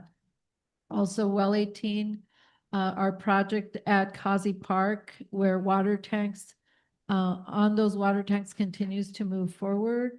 There is a Conex box. I've been asked about that recently on site, asking why is that there? And basically that's for the contractor that is overseeing the well project for this area. And there's also heavy equipment in the corralled area. The project timeline for this well 18 project is fall of this year. Also at Kazi Park in the water tanks, I was asked about people being on top of the tanks and climbing the tanks. So that is part of a telecommunication project where the setup of a new SCADA system is underway. A SCADA system is intended to monitor and automate our water wells in our water distribution system, among other things as well. This project has required contractors to climb the water tanks to set up antennas and other telecommunications equipment. The project timeline is late summer for this project. Also, the Chino Road extension begins this month. Chino Road is expected to be open as they work on the realignment, but will close for about 3 weeks after Labor Day. Traffic and southbound queue lines will be redirected. We had a visit from WIFA as part of the SCADA project last week, and all went well with that inspection and walkthrough. Joe Causey Park, also lots of things happening at Joe Causey Park. We have a restroom renovation for the bathroom that's between the Monchi baseball field and the girls softball field. The project timeline is expected to be about 8 weeks upon all of the permit approvals. Under economic development, the city is in the process of a focused housing study for Douglas as part of Cochise County's affordable housing study. As we heard from Supervisor Gomez, that's underway. We were allowed to contribute answers and go through inquiry and interviews on that. So we were able to submit before some of the public sessions. So the timeline for the completed report based on our contribution is expected to be ready in July. Our economic development team also is working with Local First to bring a series of educational virtual workshops for local food entrepreneurs. Workshops will be in English and Spanish with topics including cottage industry guidelines and licensing, food safety, and marketing. This is a strategic part of the process in working toward commercial kitchen and kitchen incubator programs. Also, we are working with SBDC on bringing the Dream Builder in-person workshop to Douglas. This is a 5-week boot camp as an opportunity to have hands-on assistance in learning to start up business, including walking away with a formal business plan, creating and walking away with a formal business plan. Once dates are finalized, we will release the information to the public. Also very happy to report that our hotel feasibility study, number 2, because the last one was done in 2019, has been completed and released and is available to hotel chains. Hotel chains may register to receive the study through a link on our economic development webpage or reach out directly to the City of Douglas. On special events and tourism, during the inaugural Borderland Gravel Bike Race, the event director coordinated the production of a documentary highlighting the race and the Arizona-Sonora Borderlands experience. As the event enters its 3rd year, our tourism office was notified that the documentary has been officially accepted into the Nogales Film Festival with a screening scheduled for May 16th. The documentary gravel riding in the Arizona-Sonora Borderlands while providing a behind-the-scenes look at the Borderlands gravel event hosted in Douglas. This recognition continues to generate positive regional exposure for Douglas and highlights the growing impact of the event. Also, if you have not visited the Grand Theater, as it was mentioned earlier, we do have the Moments That Made Us exhibition that explores the ideals at the heart of the Declaration of Independence through moments from our nation's 250 years that have defined us, including our very own Douglas 125. Want to send a special thanks to Border Art Corridor for their collaboration on this project, as well as the Douglas Historical Society. The gallery will be open Wednesday through Friday from 3 p.m. to 6 p.m. and also by appointment until end of May. Also, the city clerk's office extends sincere appreciation to Mr. A. Villarreal for his assistance on the charter educational sessions. As was stated earlier by Ms. Pedrego, one was held at the Douglas Fire Department, which was better attended, I think, than the one at Cochise College, but he was very, very thorough in his explanation of all of the ballot initiatives or the propositions. So thank you out to Mr. A. Villarreal, Dean of Cochise College. Also, City Clerk's Office appreciates support to the Douglas Historical Society for the Connect with the City Clerk's Office event that they allowed to be held at their facility this past Saturday. And they were especially thankful for the dedication of the volunteers. A special thank you goes to Cindy Hyostik and Leah Dodge for their assistance in reserving the house for the event. Reminder also for the charter election, May 19th, starting from 6 a.m. to 7 p.m. The last day to vote in person is Tuesday, May 19th at the Government Center. City Hall will be open at 6 a.m. for any questions, and you can find a publicity pamphlet at the library or on our website under elections. under the city clerk's tab. We also have a big shred-a-thon day coming May 21st. That's next Thursday from 9 a.m. to 12 p.m. at the Douglas Fire Department. We have a Planning and Zoning Commission that will meet on May 21st for a public hearing and discussion on a special use permit for additional freestanding sign and 2 wall signs on a building elevation that does not face the street frontage, which the code does not allow by right. So that is all, will be available on our website as well for more information. And I'd like to announce that Douglas Rides in our transit division has received a delivery of a brand new 32 passenger bus this week. The bus will replace one of the older high mileage buses, which are currently being used on our daily fixed routes. So very happy. Takes so long to get new buses made, wrapped, delivered, and actually years in the process. We will take a look at racing, just picked up some notes from all of the comments made.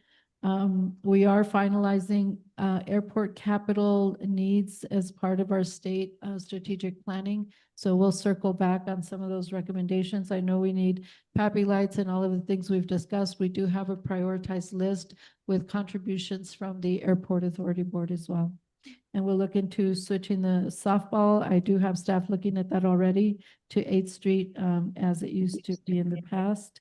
And we'll be looking at some of the other things mentioned and circle back to Ms. Lamar through the attorney's office.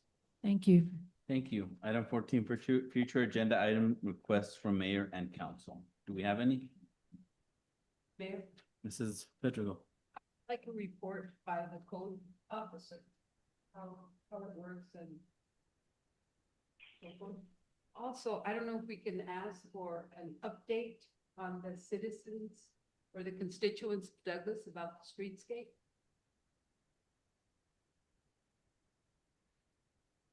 I can get both of those. So code enforcement officer, is that what you mean? Code Yes, enforcement? the code enforcement officer. I guess get you mean the report. process, right?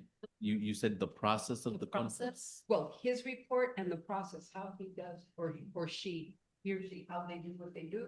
And then, because the citizens of Douglas have wondered what's happened with the streetscape, we haven't said any, and they ask me quite a bit. Bueno. Thank you. Any other ones? Hearing none. Item 15, want to thank everybody for toughening it out. Yes. No, so most importantly, our PD, because they're there to protect us, but they've been standing this whole time. So thank you for everything. Item 15, adjournment. Do I have a motion to adjourn? I motion to adjourn. Do I have a second? Second. Motion by Mrs. Pedro, second by Mrs. Dillman. All in favor, say aye. Aye. Aye. Any nays? Aye. Ayes have it. We adjourn at 8:23. All right, have a good night. By Mr. Shelton, is it still? Thank you.